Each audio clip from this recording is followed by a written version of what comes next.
야담상회를 찾아주신 마님들과 선비님들 감사드리옵니다.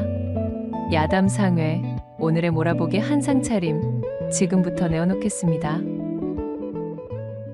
첫 번째 이야기 시작합니다. 강원도 정선 땅 깊은 산골, 발길 닿기 어려운 첩첩산 중에 여담골이라는 작은 마을이 있었어요. 마을이라기엔 민가 몇 채가 전부인 외딴 곳이었으나 그 적막함 속에서도 사람들은 자연에 기대어 서로를 의지하며 살아가고 있었습니다. 윗골에는 산삼과 약초를 캐어 살아가는 신만이 부부가, 아랫골에는 사냥으로 생계를 잇는 사냥꾼 부부가 살았답니다. 자연의 아름다움과 고립된 환경은 그들의 삶을 세상과 동떨어진 고요함으로 채워주었지요. 어이구, 형님, 또 산 타러 나가시오? 거 삼이라고는 구경도 못하는 양반이 무슨 신만이야? 그냥 약초꾼이라 하시구려. 이거 조선 팔도 신만이들이 다 형님 같았으면 벌써 굶어 죽지나 않았을라나 몰라. 아니 이 친구야. 내가 아무리 삼을 못 만지는 신만이라 한들 어디 토끼나 다람쥐 같은 놈들로 겨우 걸리는 사냥꾼만 하겠는가? 허이구, 죄에 돈도 안 되는 약초 나부랭이만 캐와도 바가지 한 번 안 긁는 토끼 같은 마누라가 집에 있다고 너무 잘난 척 하시는 거 아니시오? 이거야 원. 어디 그 집 금슬이 하도 유별난통해 동네 남정네들이 아주 부러워서 길을 못 펴고 사니 산신도 눈꼴시러워서 사냥감을 안 내려주시는 거 아니겠소? 이렇듯 사냥꾼과 신만이는 서로 농을 주고 나눌 만큼 호영호재하며 살갑게 지내고 있었지요. 윗집의 신만이 내외는 둘 다 넉넉한 품을 지녔고 서로를 아끼고 사랑하는 마음이 뜨거웠습니다. 남편은 성실하게 산을 타 좋은 약재를 구해왔고 아내인 분이는 그런 남편을 지극정성으로 보살피며 살림을 꾸려나갔습니다. 말이 신만이지 제대로 된 삶을 구경해 본 것은 몇 해 전인지 기억도 나지 않았지만 그럼에도 불구하고 두 사람의 금슬은 가히 끈끈하기가 대단했지요. 해가 질 무렵 마당에서 장작을 패는 남편에게 분이가 시원한 우물물 한 바가지를 건네며 물었습니다. 서방님, 올겨울 추위가 매섭다는데 땔감이 모자라지는 않을는지요? 괜히 일욕심 부리시다 몸 상하실까 염려됩니다. 신만이는 분이가 건네는 물을 받아 단숨에 들이켰습니다. 그의 얼굴에는 투박하지만 정직한 웃음이 걸려 있었어요. 걱정 말아요, 분이. 산의 나무는 썩어 넘치는걸. 당신 추위 타지 않게 아궁이에 불말을 날 없게 해줄 테니 염려 놓으시오. 내가 우리 분이를 세상에서 제일 따뜻하게 해줄 것이오. 투박한 말이었지만 그 속에 담긴 애정이 고스란히 느껴졌습니다. 기분이 좋아진 분이는 남편의 넓은 등에 기대어 잠시 눈을 감았어요. 이 품 안이 세상의 전부인 듯 안온했지요. 밤이 깊어 방문을 닫아 걸면 그들의 집에서는 소곤거리는 웃음소리와 따뜻한 온기, 그리고 어느새 두 사람의 농밀한 숨소리로 가득 메우는 질펀한 운우가락이 새어나왔습니다. 아유, 서방님도 참, 어쩜 이리 지치는 법이 없으십니까, 그래. 분이 같은 색시와 함께 사는데 지치다니. 그것이야말로 사내구실도 못하는 놈 아니겠소? 자, 그런 소리 마시고 나는 아직 끝나지 않았으니 어서 이리 들어와 보시구려. 이번에는 내 새로운 방법으로다가 한번 당신과 진득해져 볼 참이라오. 이윽고 호롱불이 후욱 꺼지면 두 사람이 만들어가는 한밤중의 운우가락 소리가 지천으로 퍼져 풀벌레들도 숨을 죽인 채 귀를 기울이게 만들어버렸답니다.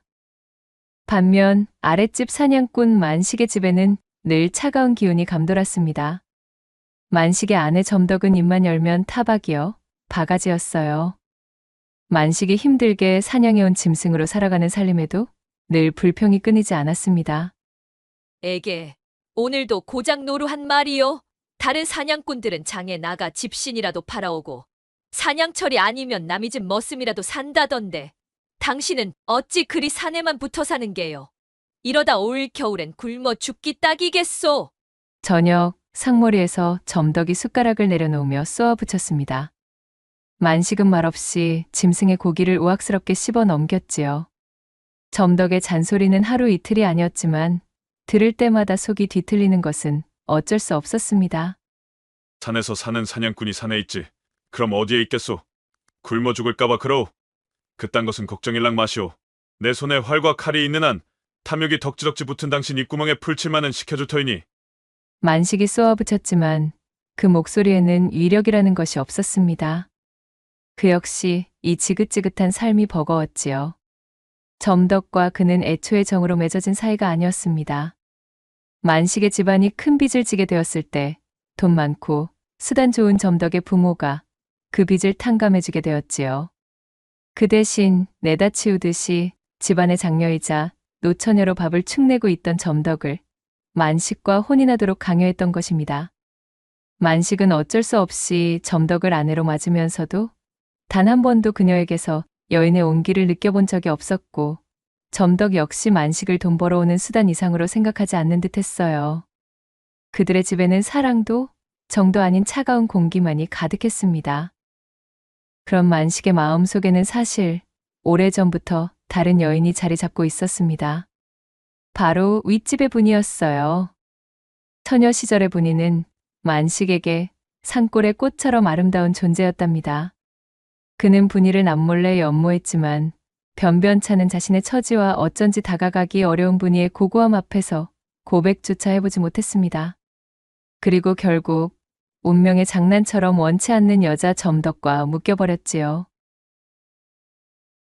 산골 생활은 적적했기에 윗집과 아랫집은 겉으로는 친형제처럼 서로 돕고 지냈습니다. 사냥감을 나누거나 약재를 캐오면 조금씩 건네주는 식으로 왕래가 있었어요. 하지만 만식에게 그 시간은 가장 기다려지는 시간이면서도 한편으로는 고문과 같았습니다. 윗집에 갈 때마다 부녀와 그의 남편이 함께 웃고 이야기 나누는 모습을 봐야 했기 때문입니다. 어느 날 만식은 윗집 신만이에게 줄 사냥감을 들고 찾아갔습니다. 방문이 열린 틈으로 부녀의 낭낭한 목소리가 들려왔습니다. 서방님, 오늘은 노루간을 좀 얻어왔어요. 아랫집 홍서방이 주신 건데 사내의 몸에 좋다고 하니 우리 서방님 많이 드셔요. 허허허.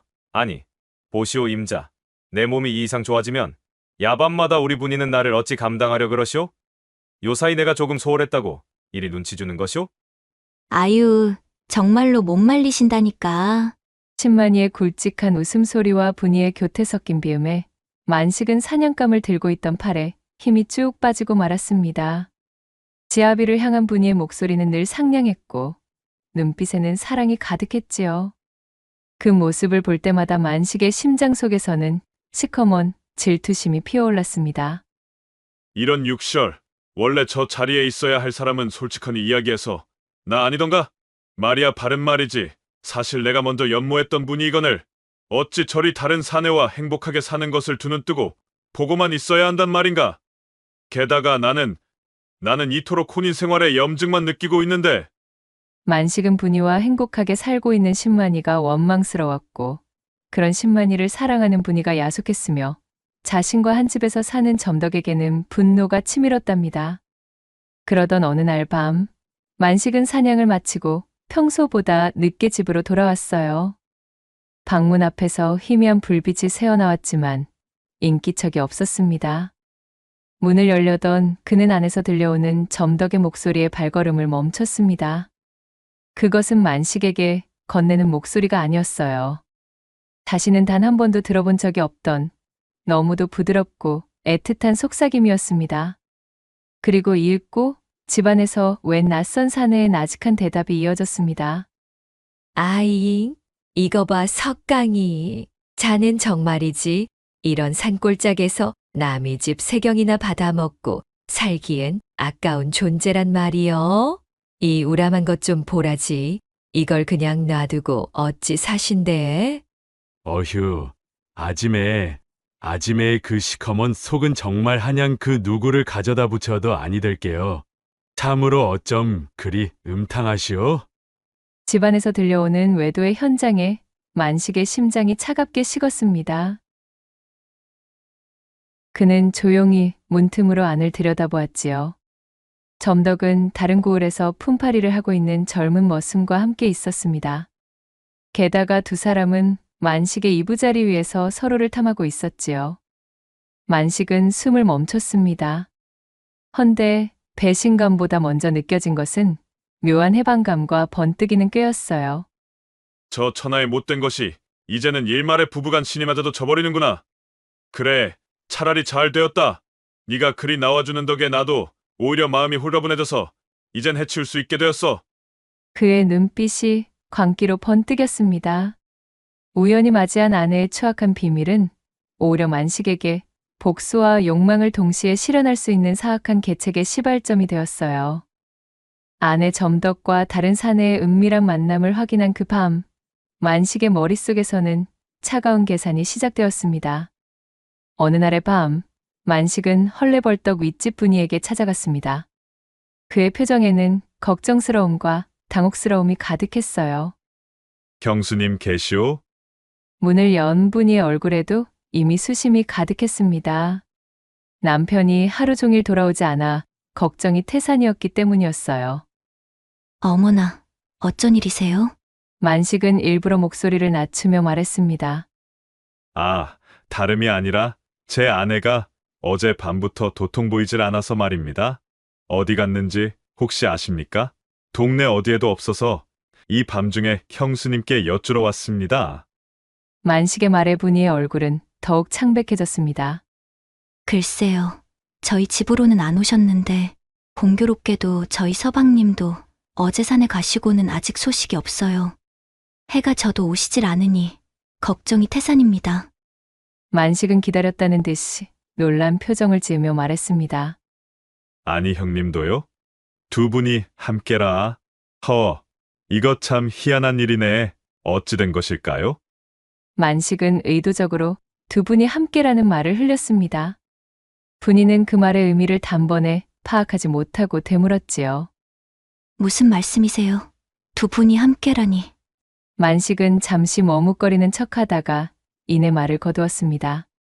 아, 아닙니다, 형수님. 그저 제가 괜한 생각을 했나 봅니다. 일단 제가 좀 더 수소문을 해보도록 하지요. 산이란 언제나 위험하니 말입니다. 만식은 분이를 남겨두고 곧바로 대처로 나갔다 온다며 뒤돌아섰고, 만식이 남기고 간 섬뜩한 암시는 분이의 마음속에 깊이 박혔지요. 이후로 만식은 며칠간 자리를 비웠습니다. 그리고 대처에서 돌아온 그는 점덕이가 다른 사내와 야반 도주했다는 소문이 돌더라는 이야기를 꺼냈습니다. 신만이가 사라진 것도 사실은 제 부인 점덕과 함께 도망쳤기 때문이라는 소문이 돌고 있습니다. 말도 아니 됩니다. 그럴 리가 없다는 것은 만식 씨가 더욱 잘 알고 있지 않습니까? 분이는 사색이 되어 소리쳤습니다. 하지만 마을 사람들 사이에서도 신만이와 사냥꾼 마누라가 눈이 맞아 도망쳤다는 소문이 삽시간에 퍼져나가고 있었지요. 그렇게 한 달이 지나도록 남편에 대한 소식은 없었고, 이젠 거의 기정사실이 되어버린 소문은 분이에게 청천벽력과도 같았습니다. 신만이와 사냥꾼 마누라가 눈이 맞아 도망쳤다는 소문은 불길처럼 여담고를 휩쓸었고 분이의 가슴에 비수처럼 꽂혔습니다.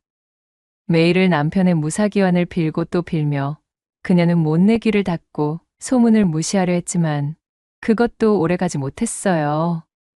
분이는 사랑했던 남편이 자신을 버렸다는 배신감과 갑작스러운 상실감에 식음을 전폐하고 방에 틀어박혀 버렸어요. 남편의 부재와 소문의 무게로 분이의 작은 몸을 짓누르고 있었지요. 언제나 깨가 쏟아지는 금술좋던 집안은 깊은 정막에 잠겼습니다. 분이의 울음소리만이 간간히 집안의 고요를 찢어놓고 있었어요. 두 사람은 가을이 깊어지자 고립된 산골 마을에서 서로의 존재를 완전히 외면할 수는 없었습니다. 대처에 나가 아내의 소식을 탐문하던 만식이 돌아와 분이에게 말했습니다. 그의 얼굴에는 아내를 찾지 못한 상심과 분이를 향한 염려가 뒤섞여 있었지요. 형수님, 백방으로 수소문해보았으나 제 아내는 결국 찾지 못한 듯합니다. 어디로 숨었는지 흔적조차 없이 사라졌다는군요. 만식의 침통한 표정에 분이는 고개를 숙인 채 아무 말도 하지 않았습니다. 만식은 분이의 앙상해진 모습과 깊어진 눈매를 보며 가슴 한편에 묘한 만족감과 함께 오래 억눌렀던 연모의 감정이 뒤섞이는 것을 느꼈습니다. 형님께서는 아무래도 정말로 점덕이와 함께 나서신 것이 아니실지. 그의 조심스러운 이야기에 분이가 격하게 고개를 저으며 소리쳤지요. 아니에요. 그럴 리 없어요.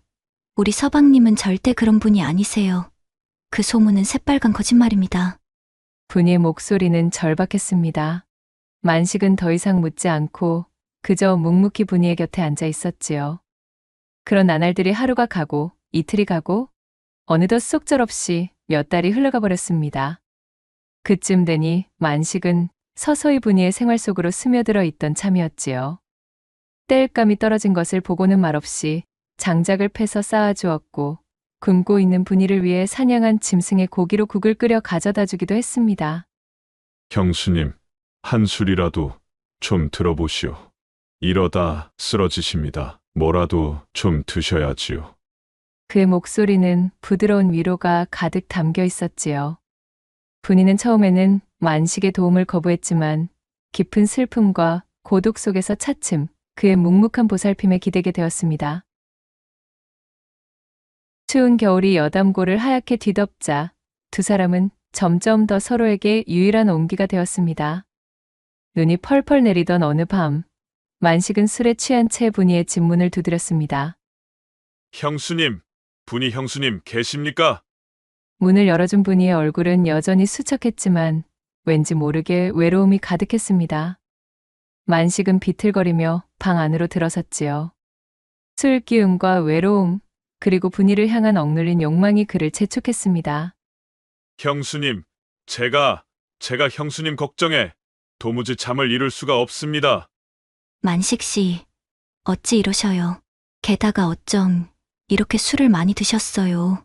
정신 좀 차리고 어서 집으로 돌아가셔요. 동네 사람들의 눈이 있습니다. 언제까지 이리 계실 참이십니까요? 벌써 시간이 이리도 흘렀는데 이러다 정말로 큰일 나신다고요.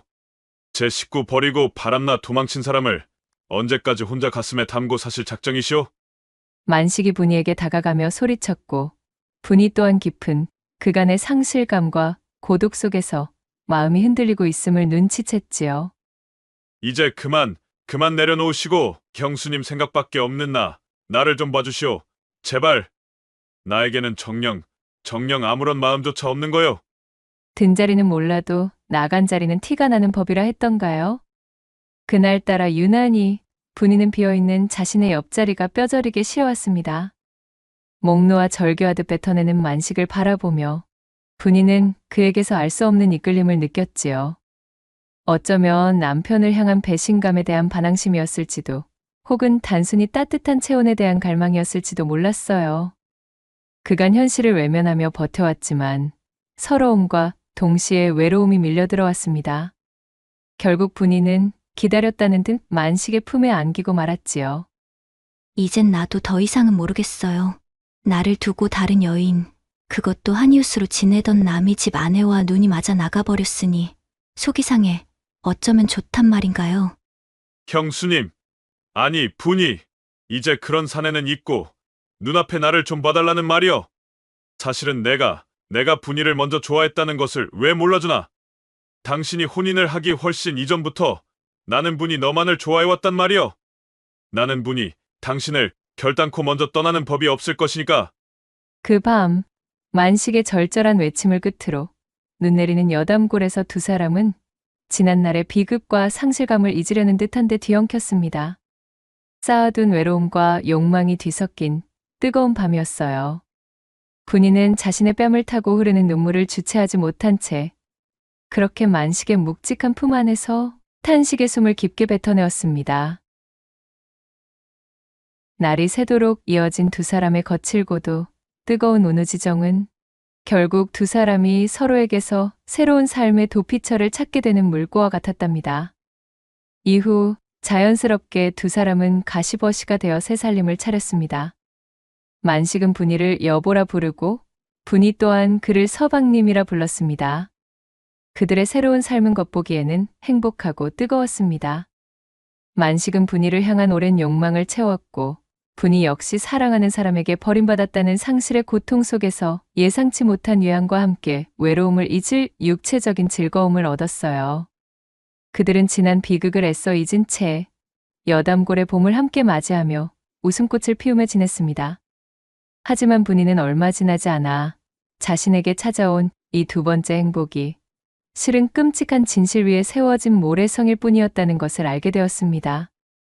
화사한 봄날 꽃 피고 새우는 어느 날이었지요. 분이는 남편 만식이 좋아하는 곰치를 뜯기 위해 산속 깊숙하게 들어갔습니다. 오늘은 하늘도 맑고 날씨가 꽤 괜찮으니까 평소랑은 다른 곳까지 가보자. 혹시 알아? 귀한 나물이나 약초라도 발견할 수 있을지 말이야. 그날따라 무슨 바람이 불었는지 따뜻한 봄볕 아래 행복한 마음으로 산나물을 뜯으며 그녀는 점점 더 산속 깊이 들어가기 시작했지요. 그렇게 얼마나 들어왔을까요? 한창 채취에 열중하던 그녀의 눈앞에 어느 바위 틈새와 풀숲 사이에 처박혀 있는 무언가가 들어왔습니다. 어머, 저게 무엇이?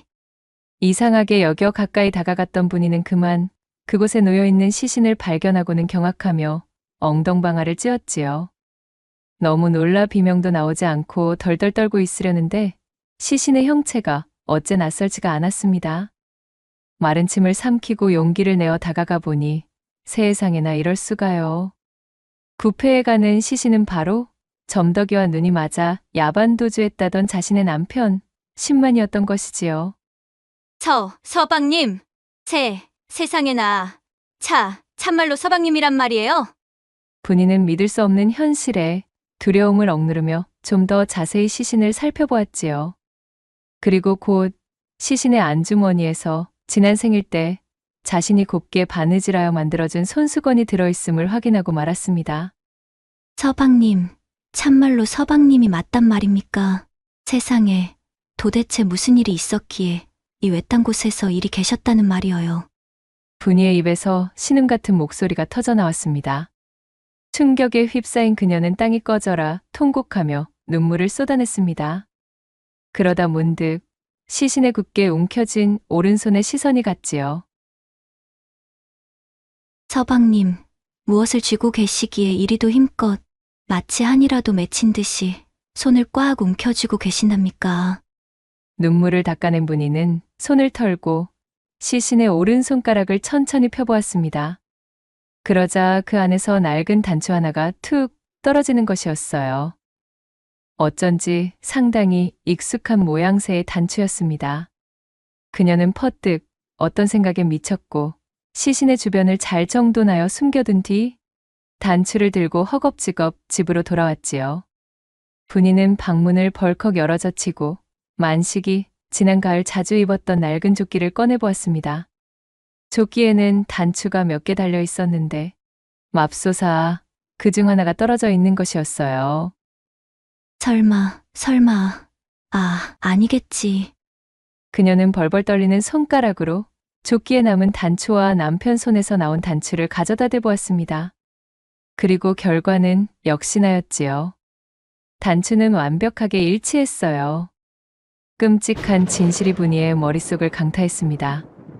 자신에게 거짓을 고하고 자신의 지아비를 점덕과 눈이 맞아 야반도주를 감행한 몹쓸 위인으로 만든 사람. 자신의 남편을 저토록 참담한 몰골로 버려둔 범인은 바로 지금 자신의 곁에 있는 사냥꾼 만식이라는 것 말이지요. 내가 참으로 미쳤었구나.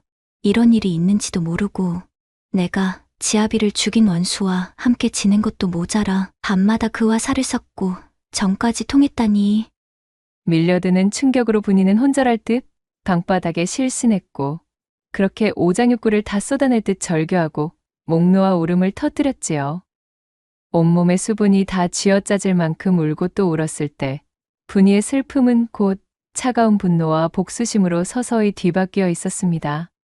그때 마침 만식이 사냥을 마치고 집으로 돌아왔습니다. 그는 분이의 얼굴에 떠오른 차가운 표정과 그녀의 손에 들린 단추, 그리고 바닥에 놓인 조끼를 보고는 가슴이 철렁 내려앉고 말았습니다. 분이, 당신 설마? 만식은 그녀가 모든 것을 파악했음을 직감했지요.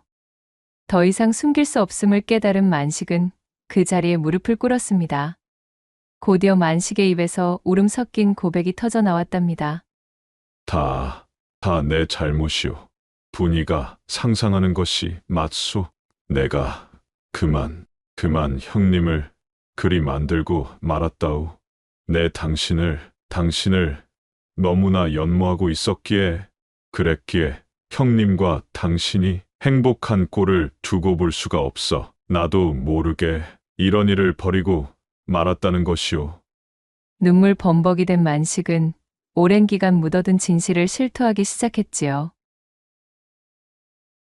때는 거슬러 올라가 만식이 평소보다 늦게까지 사냥을 하다 집으로 돌아와 점덕과 이웃고을 머슴이 붙어먹는 것을 알아차린 시기였습니다. 아내의 부정을 확인한 이후로 만식은 며칠간 점덕의 동태를 살폈습니다. 그녀가 언제 어디서 그 머슴을 만나는지 알아내기 위해서였어요. 그는 점덕이 평소 인적이 드물고 지형이 험한 산골짜기에 오래된 고목 아래 바위골에서 그 머슴을 만나기로 약속했다는 것을 알게 되었습니다. 그곳은 발을 잘못 디디면 낭떠러지로 추락하기 쉬운 위험한 곳이었기에 오히려 인적이 드물어 미래를 즐기는 남녀의 방문이 종종 있어 오던 곳이었지요. 약속 당일에 질 무렵 만식은 외출했다 돌아오는 점덕에게 말을 걸었습니다. 그의 목소리는 평소와 달리 부드러웠지요. 어디 갔다 이제 오는 게요? 집구석은 파리만 날리게 비워두고. 그러자 점덕이 심드렁이 대꾸했지요. 흥, 당신 돈벌이도 시원찮은데 나까지 집에 붙어 앉아 있어야 하오? 이래저래 볼 일이 있어 잠깐 나갔다 왔소? 그나저나 오늘은 아예 겨우 코딱지만한 토끼 한 마리시네? 이제 아예 놀고 먹기로 작정이라도 한 겐가? 점덕은 만식이 가져온 사냥감을 내려다보고는 또 다시 한숨을 쉬며 타박할 준비를 하는 듯 했습니다. 평소라면 다툼이 시작되었겠으나 만식은 그녀의 말을 뚝 끊었지요. 그러지 말고 중요한 이야기가 있으니 잠깐 이리 와 앉아보. 뭔데 그러시오? 또 쓸데없는 소리나 하려는 건 아니겠지? 실은 내가 말이야.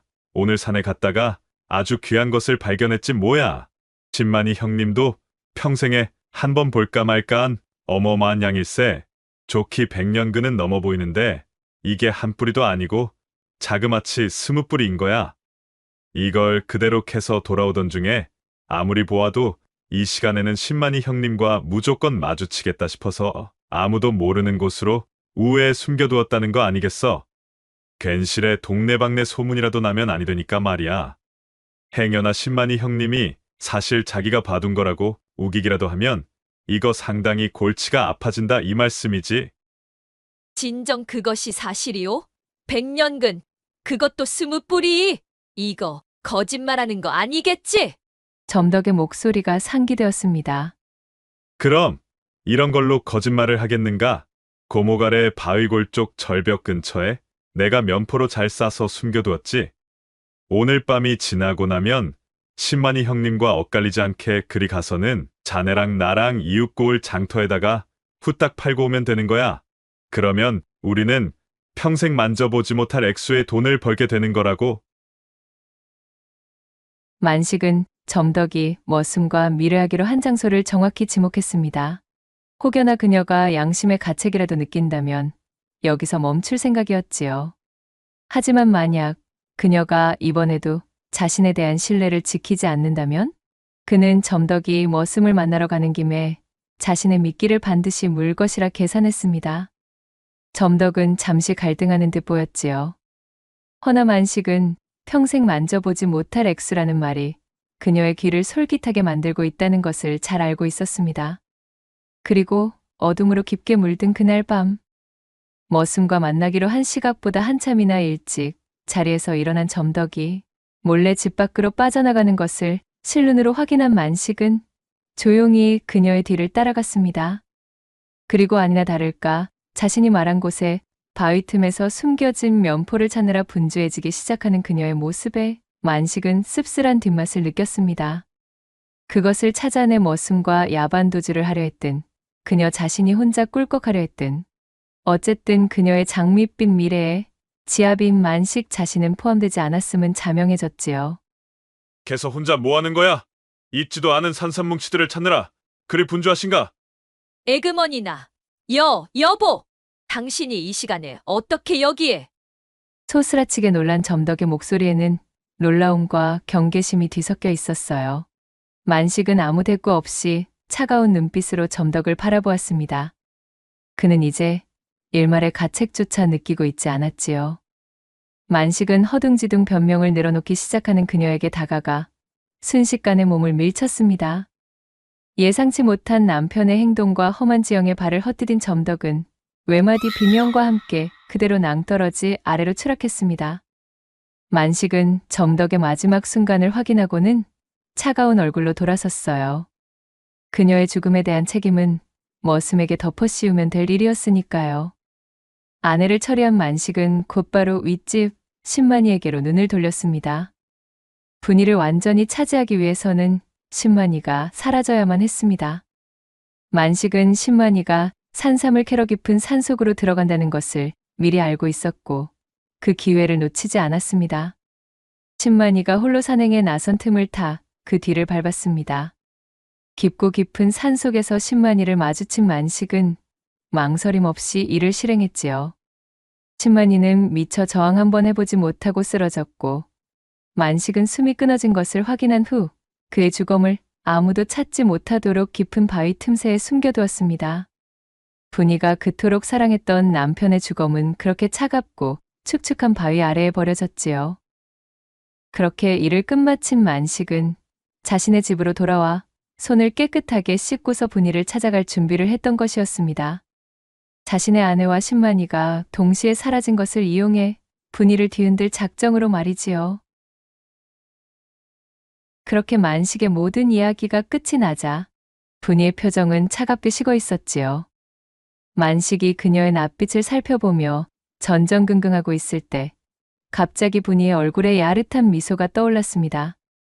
그랬었군요. 솔직하니 이야기해 주어서 고마워요. 당신 줄곧 나를 흠모해 오셨다 이거지요? 그리 중얼거린 분이는 만식의 조끼에서 떨어진 단추를 주워 부엌 아궁이에 활활 타는 불 속에 던져 넣는 것이었어요. 분이 지금 무슨 이거면 당신이 그리했다는 증자는 없는 것과 마찬가지지요? 분이는 만식에게 다가가 그의 뺨을 어루만지며 배시시 웃으며 말을 이었지요. 나도 실은 그간 남모르게 서방님의 단단한 품에 안기는 꿈을 수없이도 꿔왔답니다. 이제와 과거가 무엇가 중요하겠어요? 분이는 나긋나긋한 목소리로 그리 말하며 만식을 껴안아 주었습니다. 만식은 그녀가 보인 행동과 미소에 왈칵 감격하여 그녀를 거세게 품에 안으며 소리쳤지요. 고맙소이다 임자. 내 앞으로 임자에게 더욱 잘하리다. 우리 앞으로 과거 따윈 완벽하게 잊고 행복하게 살자 이거요. 허나 만식은 보지 못했지요. 자신을 안고 있는 분이의 눈빛이 얼음장처럼 차가워져 있다는 것을 말입니다. 그렇게 두 사람은 한데 뒤엉켜 마치 지난 날을 잊기라도 하자는 듯 격렬하게 운우를 나누었습니다. 얼마 동안 거나하게 질척이는 시간이 지나갔고 분이는 땀을 훔치지도 않고 속치마만 걸친 채 부엌으로 나갔습니다. 그녀의 얼굴에는 이제 미소 대신 차가운 결의만이 남아 있었지요. 잠시 후 술상을 차려온 분이는 만식에게 술잔을 건넸습니다. 자, 술 한잔 하시어요, 서방님.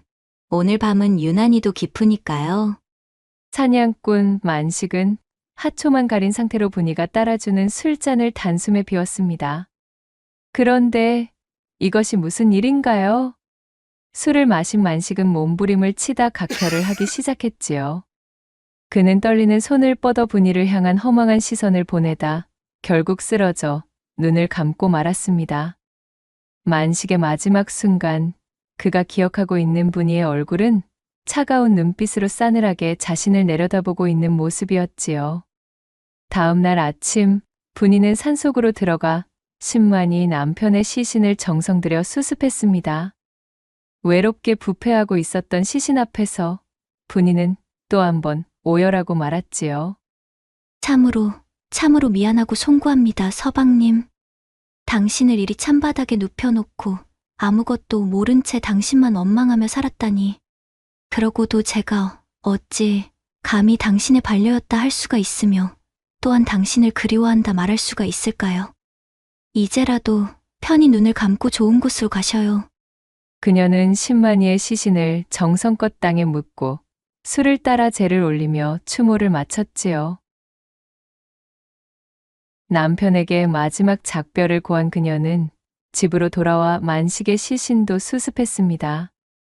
지아비를 죽인 원수이지만 동시에 자신에게 짧은 시간이나마 다른 형태의 애정을 주었던 또 하나의 지아비였던 것을 분이 역시 알고 있었습니다. 자, 당신 역시도 이제는 편히 눈을 감고 좋은 곳으로 가시란 말은 드리지 못하겠으나 그간 나를 위해 정성을 다해준 일만은 잊지 않겠습니다. 분이는 만식의 시신 또한 양지 바른 곳에 묻고 그 앞에 술을 따랐습니다. 모든 일을 마친 분이는 비극과 모든 악몽의 흔적을 완전히 불태워 없애려는 듯 자신의 집과 만식의 집 모두에 불을 놓았습니다. 마른 나무와 짚은 삽시간의 불길에 휩싸였고 시뻘건 불길이 첩첩산 중 밤하늘을 밝게 물들였지요. 분이는 불타는 여담고를 뒤로하고 홀로 산길을 걸어 어디론가 종적을 감추었습니다. 그녀가 떠난 이후 신만이의 무덤과 사냥꾼 만식의 무덤에는 각기 다른 색의 꽃이 피어올랐는데 후세에 들어 사람들은 그 꽃의 줄기들이 분이가 떠난 방향을 향해 휜다하여 함부로 그 꽃을 꺾지 않았다는 후문이 전해지고 있사옵니다.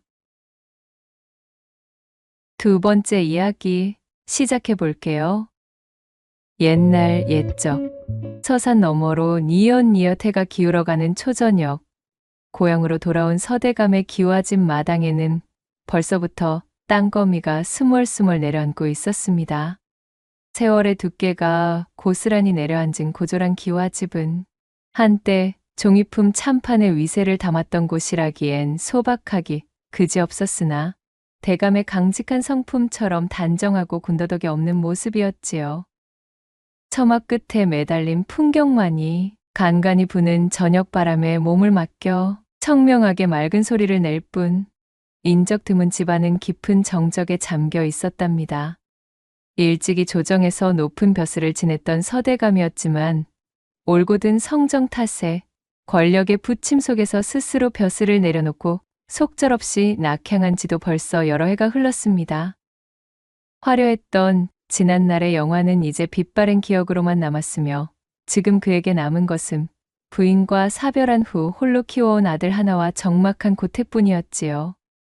아내가 세상을 등진 지도 어느덧 강산이 한번 변할 세월이 흘렀어요. 텅 빈 안채의 싸늘함은 시간이 흘러도 쉬이 가시지 않았으며 밤마다 깊은 외로움과 사별한 부인에 대한 그리움으로 뒤척이는 날이 참으로 많았습니다. 더구나 그는 벼슬에 있을 때나 낙향한 지금이나 청렴함을 미덕으로 삼아 사사로이 재물을 탐하지 않았던 터라 그의 살림살이는 전직 참판대감의 것이라기엔 너무도 빠듯했답니다. 사정이 이러니 홀로 지낸 시일이 쌓인 사내에게 남은 것이라고는 그의 어깨에 내려앉은 스산한 기운뿐이었지요. 어느덧 지천명을 훌쩍 넘겨 50 중반에 이른 나이. 주변에서는 더러 재혼을 권하는 이들도 있었습니다만 서대감은 그럴 때마다 손사래를 치며 염치 없는 일이라 여겼어요. 이 나이에 새로이 부인을 맞는다는 것이 어쩐지 부끄럽고 민망하게 느껴졌던 것입니다. 하지만 속마음까지 그러했던 것은 아니었지요. 홀로 지내는 세월이 길어질수록 외로움은 그림자처럼 그를 따라다녔고 풀리지 않는 번민의 밤잠을 설치는 날들이 늘어만 갔습니다. 잠 못 드는 밤이 길어지니 낮에는 몸이 천근만근 무겁고 피로가 가시지 않는 것은 당연지사. 그의 얼굴에는 수심이 깊어졌으며 눈밑은 퀭하니 꺼져가고 있었습니다. 한때 조정의 중신으로서 호령하던 기계는 간데없으며 이제는 그저 고독과 시름에 지친 늙은 사내의 모습만이 거울 속에 비칠 뿐이었지요. 그날도 서대감은 밀려드는 피곤함을 이기지 못하고 사랑채 돛돌에 걸터앉아 깜빡 졸음에 빠져들었습니다. 꿈결인지 현실인지 모를 어슴푸레한 의식 속에서 그는 문득 자신을 흔들어 깨우는 인기척을 느꼈어요. 무거운 눈꺼풀을 힘겹게 들어 올리자 눈앞에는 뜻밖의 얼굴이 서 있었습니다. 바로 옛 친우 홍대감이었답니다. 낙향한 후 근동에 아는 이 하나 없어 적적했던 터에 옛벗의 방문은 가문 끝 단비처럼 반갑기 그지없었습니다. 아니, 이게 누구신가? 홍승지 아니신가? 서대감은 저도 모르게 반가움에 목소리를 높였습니다. 허허, 서참판 오랜만이구려. 명색이 선비의 근간을 둔 반가의 귀인께서 대낮부터 이리 졸고 계시면 어쩐다는 말이신가? 혹 무슨 근심거리라도 있으신 겐가? 홍대감은 너털웃음을 지으며 서대감의 어깨를 툭 쳤답니다. 아니세. 그저 요사이 밤잠을 설쳐서 그러이. 자, 이럴 것이 아니라 어서 안으로 드시게나. 서대감은 멋쩍게 웃으며 친구를 안으로 안내했습니다. 오랜만에 만난 두 벗은 회포를 풀며 시간 가는 줄 몰랐어요. 하지만 홍대감의 눈에는 친구 서대감의 얼굴에 들이운 깊은 그늘이 선연히 보였습니다. 예전의 총기와 활력은 희미해졌으며 고단함과 외로움만이 그 자리를 대신하고 있는 듯 했지요. 친구의 안색을 살피던 홍대감은 안타까운 마음을 누르며 조심스레 사담을 건네기 시작했어요. 그저 노쇠한 두 명의 벗 사이에는 오랜 우정의 따스함과 함께 서대감을 걱정하는 홍대감의 염려 어린 눈빛만이 무르익고 있었습니다. 서대감의 모습을 마주한 그 이후로 홍대감은 벗의 외로움을 덜어주려는 듯 틈만 나면 서대감의 집을 찾았지요. 두 늙은 벗은 술잔을 기울이기도 하고 바둑을 두기도 하며 소일했습니다. 하지만 그런 홍대감의 노력에도 친우인 서대감의 모습은 날이 갈수록 수척해져만 갔어요. 밤잠을 이루지 못하는 날이 늘어나니 낮에는 꾸벅꾸벅 조는 일이 잦았고 안색은 더욱 어두워만 졌습니다. 도대체가 끼니는 제대로 챙겨 먹기는 하는 것인지 또한 아들의 교육은 어찌하고 있는지 홍대감의 염려는 깊어만 갔습니다. 여보시게, 서참판. 나랑 잠깐 이야기 좀 나누시게나. 어느 날 마주 앉아 술잔을 나누던 홍대감이 보다 못해 입을 열었지요. 내 그간 자네를 쭉 지켜보았는데 대체 언제까지 이리 홀로 지낼 셈인가? 내 이런 말까진 하지 않으려 했네만 지금 자네의 꼬락서니를 좀 보시게나. 자네는 이제 예전에 그 조정을 호령하던 나이가 아닐세. 몸도 돌보아야 하고 하나뿐인 자식 녀석 앞길도 생각해야지. 상처한 지도 벌써 이리 오래되었으니 이제 그만 새로이 혼사를 고려해보는 것이 어떻겠는가? 서대감은 들고 있던 술잔을 조용히 내려놓았습니다. 친구의 진심 어린 걱정은 고마웠으나 마음 한편이 씁쓸했지요. 허허, 홍승지, 자네마저 그런 말을 하는가? 내 이미 50를 넘긴 지 오래일세. 이 나이에 어느 처자가 늙수그레한 호라비에게 시집을 오려 하겠는가? 자식 녀석 보기에도 민망한 일이네. 더는 그런 말 말게나. 그는 애써 태어난 척 손사래를 쳤지만 목소리 끝에는 체념과 쓸쓸함이 묻어났어요. 예전 같으면 호통이라도 쳤을 법한 강직한 성품도 세월과 고독 앞에 많이 무뎌진 듯 했지요. 하지만 홍대감은 물러서지 않았습니다. 그는 이미 서대감 몰래 여기저기 수소문을 해둔 터였지요. 여보게, 너무 그리 낙담만 할 일이 아닐세. 내 자네를 위해 받은 처자가 있다네. 아니, 나를 위해 받은 처자라니. 대체 그것이 무슨 말인가? 서대감의 눈이 잠시 커졌다가 이내 민망함과 자조의 빛으로 흐려졌어요. 설마 아니, 자네? 어허, 이 사람. 농담이 지나치시네 그려. 농담이라니 천만에 다름 아닌 옆마을 고생원대 규수 이야기네. 그 집이 대대로 과거 급제자가 없어 문벌은 우리만 못하지만 살림살이는 수천석을 헤아리는 부를 축적한 집안이지. 더구나 그 여식이 행실이 바르고 용모 또한 예쁘기로 소문이 자자하다네. 나이도 이제 겨우 혼기를 넘긴 20살 전후라 하니 자네에게는 조금 과분할지 모르겠으나. 홍대감은 성품상 몹시도 무안해할 서대감의 눈치를 살피며 살짝 농을 곁들인 듯 분위기를 풀어나갔지요. 아니나 다를까 서대감은 기가 막힌다는 듯 헛웃음을 터뜨렸습니다. 생원대 규수에 또한 그 나이가 20이라. 허, 이보시게 홍승지. 내 처지가 어떤지 뻔히 알면서 어찌 그런 말씀을 하시는가. 그야말로 언감생심이라는 말을 아니할 수가 없겠구만. 내 어찌 감히 그런 어린 규수를 넘볼 수 있겠는가. 남의 집 귀한 여식에게 못하는 소리가 없으시구만. 당치도 않은 말은 그만하시게. 아니, 자네 처지가 어디가 어떻다고 이러시는가? 그리고 다른 대감들은 본처를 두고서도 그보다 어린 교수들을 잘만 첩으로들 들이고들 있음을 모르지 않을 터인데 아직도 그리 속절없이 자신을 낮추는가? 물론 고생원 집안에서도 내놓고 반기지는 않겠지. 허나 자네가 누군가? 한때 참판을 지낸 몸 아닌가? 거기에다 그 집안이 돈은 많아도 대대로 벼슬길이 막혀 늘 그것을 한스러워한다네. 그러니 자네 같은 명망 있는 이와 사돈을 맺는다면 가문의 격을 높일 절호의 기회라 여길 수도 있지 않겠는가? 어허, 아무리 그러한들. 그만, 쓸데없는 잔소리는 이제 마시게. 내게 다 생각이 있다네. 그러니 자네는 잠자코 내 말만 따르게 아시겠는가?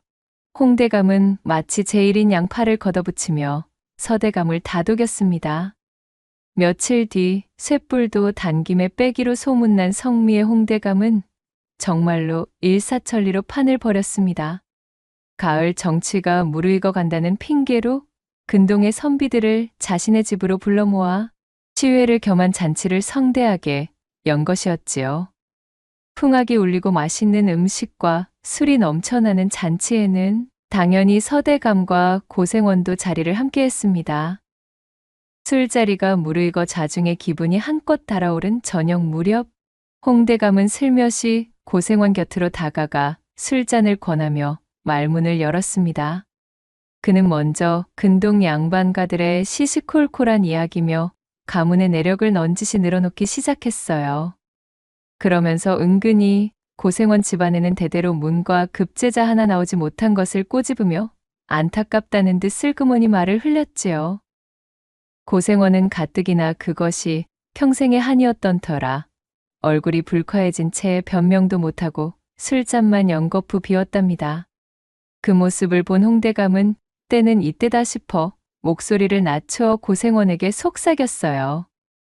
여보시오, 고생원, 너무 속상해 마시오.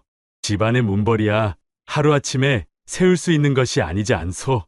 허나 좋은 사위, 그것도 이력이 어마어마한 사위를 들여 집안 사람으로 세운다면 이야기는 완전히 다르게 흐르는 법. 이참에 어떻소이까? 괜찮은 사위를 얻어 허울뿐인 반가라는 오명을 싣고 이번 기회에 가문의 위상을 높여볼 생각은 없으시오? 내 마침 고생원께 딱 맞는 좋은 제안이 하나 있소이다. 아니, 그것이 정말이십니까? 이력이 어마어마한 사위라니 그것이 누구라는 말씀이십니까? 고생원의 귀가 솔깃해졌습니다. 홍대감은 자중을 한번 쓱 둘러보고는 저편에 홀로 술잔을 기울이고 있는 서대감을 턱짓으로 가리켰지요. 저기 서참판을 보시오. 비록 지금은 야인으로 지내고 계시나 한때 조정의 중신으로 명망이 자자했던 분 아니시오. 저런 분을 사위로 맞으신다면 고생원 댁 가문에도 큰 빛이 될 것이외다. 멀리서 찾을 것 없이 바로 이 자리에 좋은 인연이 있지 않겠소? 순간 술렁이던 잔치 자리에 찬물을 끼얹은 듯 정적이 흘렀습니다. 주변에 앉아있던 선비들은 홍대감이 술김에 망령이라도 든 것인가 하여 서로 눈치만 살폈고 멀찍이서 제게 쏠리는 겸연쩍은 분위기를 읽은 서대감은 얼굴이 홍당무처럼 붉어져 어쩔 줄 몰라 했어요. 가장 놀란 것은 고생원이었답니다. 그는 술 기운이 확 달아나는 것을 느끼며 잠시 말을 잇지 못했습니다.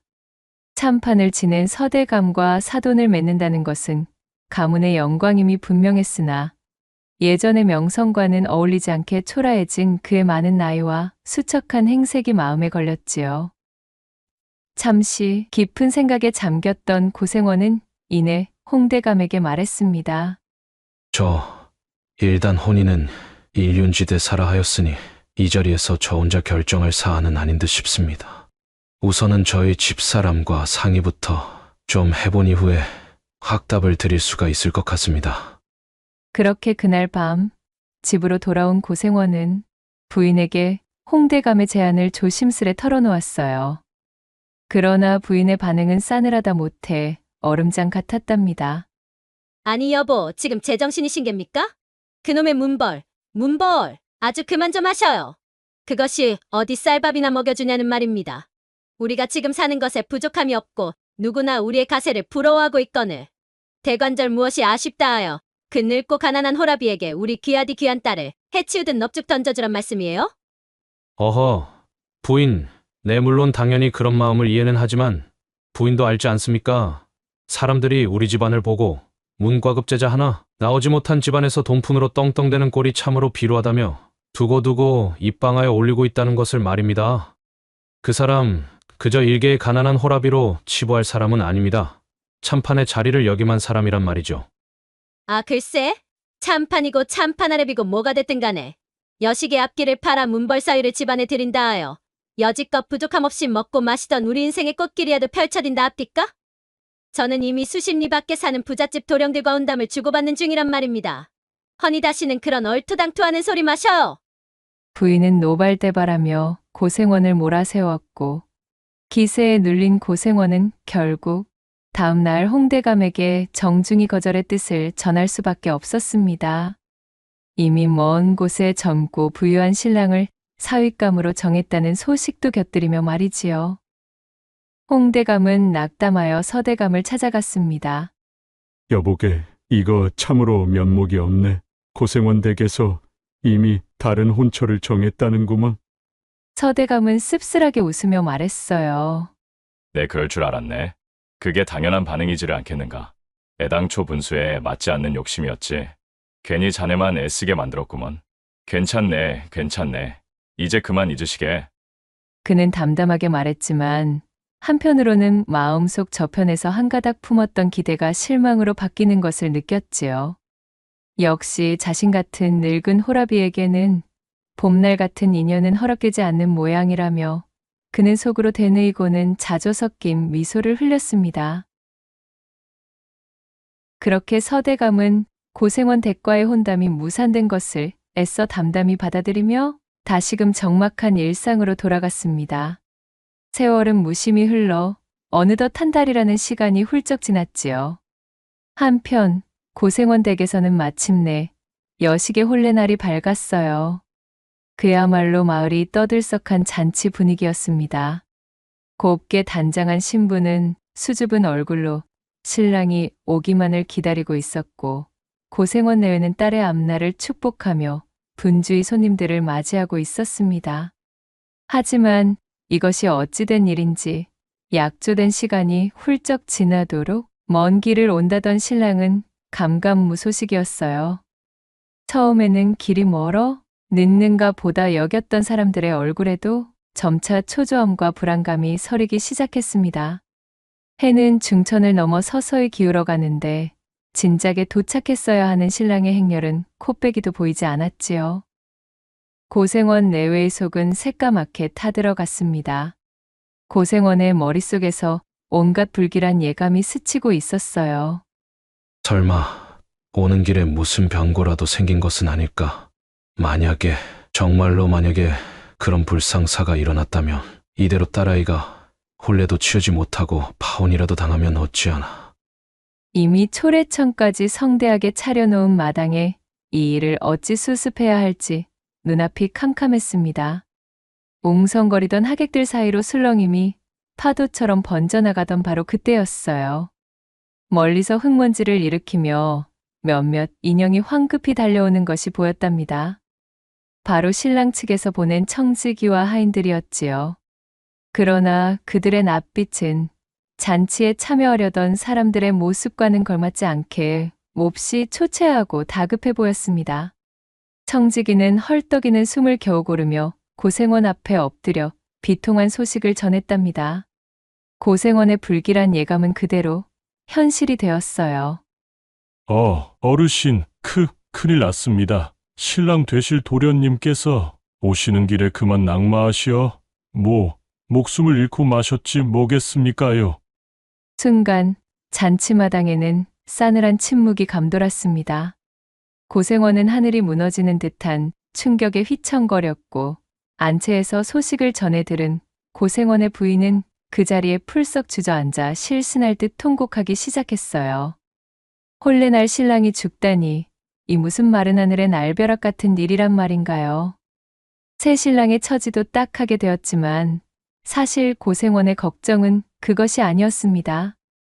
양반가의 풍속대로라면 이제 자신의 딸은 신랑의 얼굴 한번 보지도 못했음에도 혼담을 나누고 혼례를 열었다는 이유만으로 평생을 청산과부 꼬리표를 붙인 채 살아야 할 기구한 운명에 놓이게 된 것이었지요. 곱디고 온 딸 자식의 앞날이 시커먼 먹구름에 뒤덮이는 순간이었으니 청천벽력이 따로 없었습니다. 온 집안이 충격과 슬픔, 그리고 당혹감에 휩싸여 어찌할 바를 모르고 있을 때 구석에서 이 모든 상황을 착잡한 심정으로 지켜보던 이가 있었습니다. 그는 바로 홍대감이었어요. 홍대감 역시도 신랑의 급사 소식에 안타까움을 금치 못했으나 이내 그의 머릿속에는 건개처럼 한 가지 묘안이 스쳐 지나갔습니다. 그는 황망해하는 고생원에게 조용히 다가가 귓속말을 건넸지요. 여보시오, 고생원. 모두가 기뻐해야 할 잔칫날에 참으로 안타까운 일이오만 고생원은 또한 한 집안의 가장이자 아비이지를 않소. 여식이 당장의 청산과부로 혼사당일에 지아비를 잡아먹은 과부 귀신이 붙었다는 소리가 도는 것만은 막아야지요. 사람들의 수군거림 속에서 한평생을 살게 생겼는데 이리 넋을 놓고 가만히 있을 수만은 없지 않겠냐는 말이오. 어차피 일이 이미 이렇게 되었으니 마을 사람 입방아에 오르내리는 것은 피할 수 없을 것이오. 허나 지금이라도 신랑을 새로이 구해 바꿔본다면 따님이 청산과부가 되는 것만은 막을 수 있지 않겠소이까? 고생원은 멍한 눈으로 홍대감을 바라보았습니다. 아니, 누가 그것을 모른답니까? 너무나도 잘 알고 있는 사실이니 일이 침통한 것이 아니겠습니까? 허나 신랑을 바꾸다니요. 이리도 성대하게 동네가 더 나가도록 난리굿을 펼쳐놓고서는 혼례를 하노라 잔치까지 연 마당에 신랑의 얼굴도 보지 못하고 과부가 된 여자를 어느 누가 데려간답니까? 일전에 내 제안 기억하시오? 바로 서대감이 있지를 않소. 지난번 내가 혼담을 넣었을 때 받아들이지만 않았을 뿐 서대감도 완강히 못을 박으며 내치지는 않았었소. 지금 가서 사정을 이야기하면 그의 성품상 이러한 딱한 처지를 외면하지는 못할 것이오. 어차피 초래청은 차려졌고 여기 모인 하객들은 오늘 맞이할 본래의 신랑이 변고를 당했다는 사실을 아직 모르지 않소. 허니 지금 서대감을 신랑으로 맞이하면 대개 따님은 청산과부가 되는 불행을 면하고 대개 가문은 명망 있는 사위를 얻게 되는 것이니 이보다 더 좋은 방도가 어디 있겠소? 아니 그렇소? 홍대감의 눈빛은 확신에 차 있었습니다. 고생원 부부는 홍대감의 말에 잠시 망설였어요. 하지만 딸 자식이 평생 청산과부의 꼬리표를 달고 살아야 한다는 생각을 하니 그것만큼은 못할 짓이었습니다. 비록 나이가 많고 가난하지만 인품 좋고 명망 높은 서대감을 사위로 맡는 것이 차라리 낫다는 판단이 들었지요. 결국 그들은 지푸라기라도 잡는 심정으로 홍대감의 제안을 따르기로 했습니다. 이렇게 뜻밖의 결과를 일궈낸 홍대감은 곧장 말을 달려 서대감의 집으로 향했습니다. 갑작스러운 친구의 방문에 어리둥절해하는 서대감에게 홍대감은 자초지종을 숨가쁘게 설명했어요. 신랑의 갑작스러운 죽음, 과부가 될 위기에 처한 고생원의 딸, 그리고 다시 없을 기회. 홍대감은 서대감을 설득하며 어서 사모관대를 차려입고 초래청으로 가자고 재촉했답니다. 그러나 서대감의 얼굴은 굳어 있었습니다. 그는 천천히 고개를 저었지요. 어허, 여보게 홍승지. 네, 나를 아끼는 자네의 마음 모르는 것은 아닐세. 허나 나를 어찌 그리 모렴치한 사람으로 만들지 못해 안달이 났다는 말인가. 내가 남의 불행을 틈타 내 사익을 도모하는 사람으로 내몰아야 자네의 마음이 편하겠는가. 이는 이 나라 종묘사직에 몸담은 선비로서 참아할 짓이 못되네. 허니 돌아가시게. 서대감의 목소리는 단호했지요. 하지만 그 속에 어딘가 흔들리고 있는 목소리의 끝을 눈치 빠른 홍대감이 읽지 못할 리가 없었습니다. 홍대감은 친구의 팔을 붙잡고 간절하게 호소했답니다. 여보게, 물론 내 자네의 그 청렴함 모르는 바는 아닐세. 아주 잘 알고 있기에 그 대쪽 같음을 흠모하여 내가 자네와 이토록 오랜 기간 벗의 기쁨을 나누지 않았겠는가. 하지만 마리아 바른 말이지. 자네가 신랑의 죽음에 책임이 있는 것도 아니지 않은가. 그저 하늘의 뜻이 그러했을 뿐일세. 지금 자네가 나서지 않으면 저 어린 신부는 평생을 한 맺힌 과부로 살아야 하네. 또한 자네의 처지를 생각해보게. 언제까지 그리 외롭게 지낼 셈인가? 자고로 사내는 여인의 손길이 닿지 않으면 나이를 먹을수록 시들어가는 법이야. 이는 하늘이 자네에게 내려준 마지막 기회일지도 모르네. 자네가 나서지 않는다면 저 불쌍한 처자는 죽을 때까지 서방 잡아먹은 과부라는 꼬리표가 붙어 그야말로 불행한 삶이 펼쳐진다는 것을 잘 알지 않나. 허니 이 사안을 외면하지 말게나. 홍대감의 진심 어린 설득은 계속 이어졌고 한참 동안이나 열변을 토하던 그의 정성에 서대감의 마음도 조금씩 움직이기 시작했습니다. 그는 잠시 깊은 상념에 잠겼지요.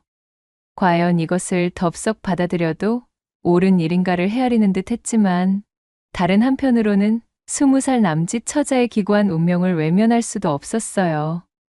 또한 자신의 외로운 처지를 생각하니 홍대감의 말이 아주 틀린 것 같지도 않았음은 덤이었지요.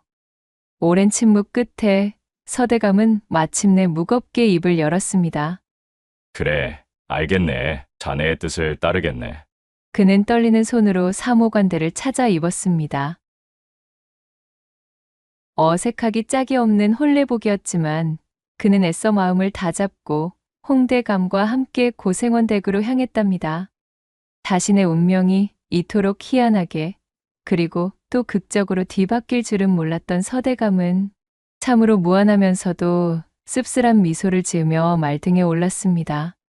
초로래청으로 향하는 그의 발걸음은 무거웠지만 솔직한 마음으로 또 한편으로는 알 수 없는 기대감과 설렘이 그의 가슴 속에서 조용히 피어오르고 있었습니다. 고생원 댁대문 앞은 여전히 잔치의 흔적이 남아 있었으나 분위기는 사뭇 달랐습니다. 뒤늦게 도착한 늙수그레한 신랑 서대감의 등장은 모여든 하객들과 구경꾼들 사이에 당혹스러운 술렁임을 자아냈어요. 저마다 영문을 몰라 수군거렸고 안채에서는 딸의 기구한 운명을 직감한 고생원의 아내가 목 놓아 대성통곡하는 소리가 새어나왔답니다. 하인들은 눈치를 보며 어쩔 줄 몰라 했고 또 몇몇은 설마 서대감이 신랑이라고는 생각하지 못했던 탓에 그의 앞을 막아서기까지 했지요. 이 아수라장 속에서 고생원은 비로소 마음을 굳힌 듯 낮은 목소리로 하인들을 물리고 일가 친척들에게 엄히 다짐을 놓았습니다.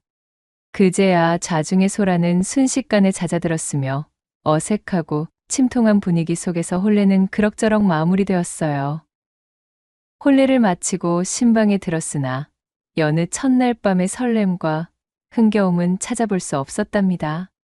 떠들썩한 구경꾼도 왁자지껄한 웃음소리도 없이 무거운 침묵만이 감돌았습니다.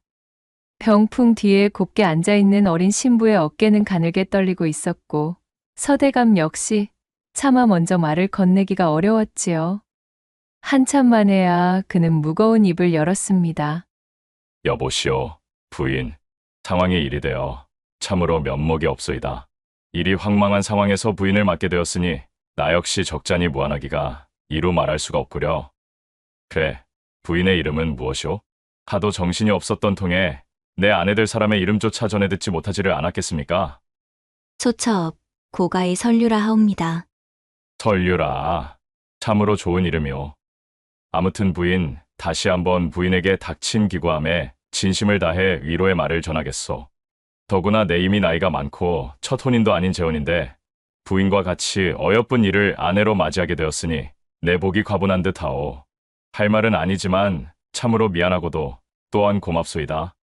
오늘이 초야라고는 하나 우선은 너무도 갑작스레 펼쳐진 난리통에 몰랐을 부인의 심란한 마음부터 추스리는 것이 좋겠으니 오늘은 아무 생각일랑 마시고 그저 푹 쉬시지요. 나 역시 별도로 이부자리를 만들어 따로 자도록 하겠소이다. 그의 진심 어린 말에 어린 신부는 살며시 고개를 들었어요. 뜻밖의 그녀의 얼굴에는 원망이나 슬픔 대신 맑고 단아한 기품과 함께 홍조가 살짝 피어 있었습니다. 그녀는 차분한 목소리로 답했습니다. 아니옵니다. 물론 처음에는 놀랍고 슬픈 마음 금할 길이 없었사오나 이 또한 하늘의 뜻이 아니겠는지요. 황망한 상황에서 대감을 난군으로 맞이하게 되었지만 한편으로는 저희 이 딱한 처지를 외면치 않으시고 감싸주신 대감께 깊이 감사한 마음도 있는 것이 사실입니다. 비록 시간의 간극은 있사오나 이러한 인연 역시 하늘이 특별히 맺어준 것이라 생각하옵니다. 남들이 무엇라 하든 이제 우리 부부가 서로 아끼고 의지하며 행복하게 잘 살면 그뿐이라 여기겠사오니 부디 대감께서도 불편한 마음은 거두어 주시옵소서. 소첩은 이제 대감을 하늘 같은 지아비로 여기고 충실히 내조하겠사옵니다. 어린 신부의 당차고 속 깊은 말에 서대감은 놀라움과 함께 깊은 감동을 느꼈습니다. 그는 자신보다 훨씬 어린 신부의 지혜와 배려심 앞에서 스스로가 부끄러워짐을 느꼈지요. 그날 밤 두 사람은 어색하지만 진솔한 대화를 나누며 서로의 마음을 조금씩 열어갔답니다. 이렇듯 기이한 인연으로 맺어진 신혼밤은 부부의 주고받는 말 속에서 조용히 날이 밝았으며 어린 신부는 혼인한 지 사흘도 채 되지 않아 서대감에게 말했습니다. 이제 이곳 저희 본가에서는 어서 벗어나는 것이 좋을 듯 싶습니다. 저도 이젠 서가의 안식구가 된 사람으로 하루라도 빨리 집안의 살림들을 익혀나가야지요. 특별한 인연으로 맺어진 인연이니 더욱 시간을 지체할 이유도 없습니다. 서방님, 어서 우리의 집으로 넘어가요. 허허, 부인, 참으로 그 성미가 못 말리겠소. 내 두고두고 부인 같은 천하제일의 색시를 맞이한 것을 하늘에 감사해야 하겠구려. 그리하여 설류의 청으로 두 사람은 서둘러 짐과 살림살이들을 수레에 싣고서 서대감의 집으로 향했습니다. 그리고 놀랍게도 도착한 지 하루도 안 되어 설류는 소매를 걷어붙이고 집안 살림을 야무지게 꿰차기 시작했지요.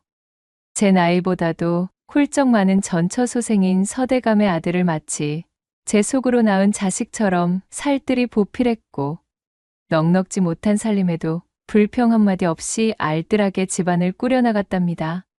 서대감은 한편으로 쑥스러우면서도 또 한편으로는 자신에게 찾아온 이 뜻밖의 행운에 얼굴에서 웃음이 떠나질 않았어요. 그리고 이 모든 기회를 만들어준 자신의 예뻐신 홍대감에게도 마음속 깊이 고마움을 느꼈습니다.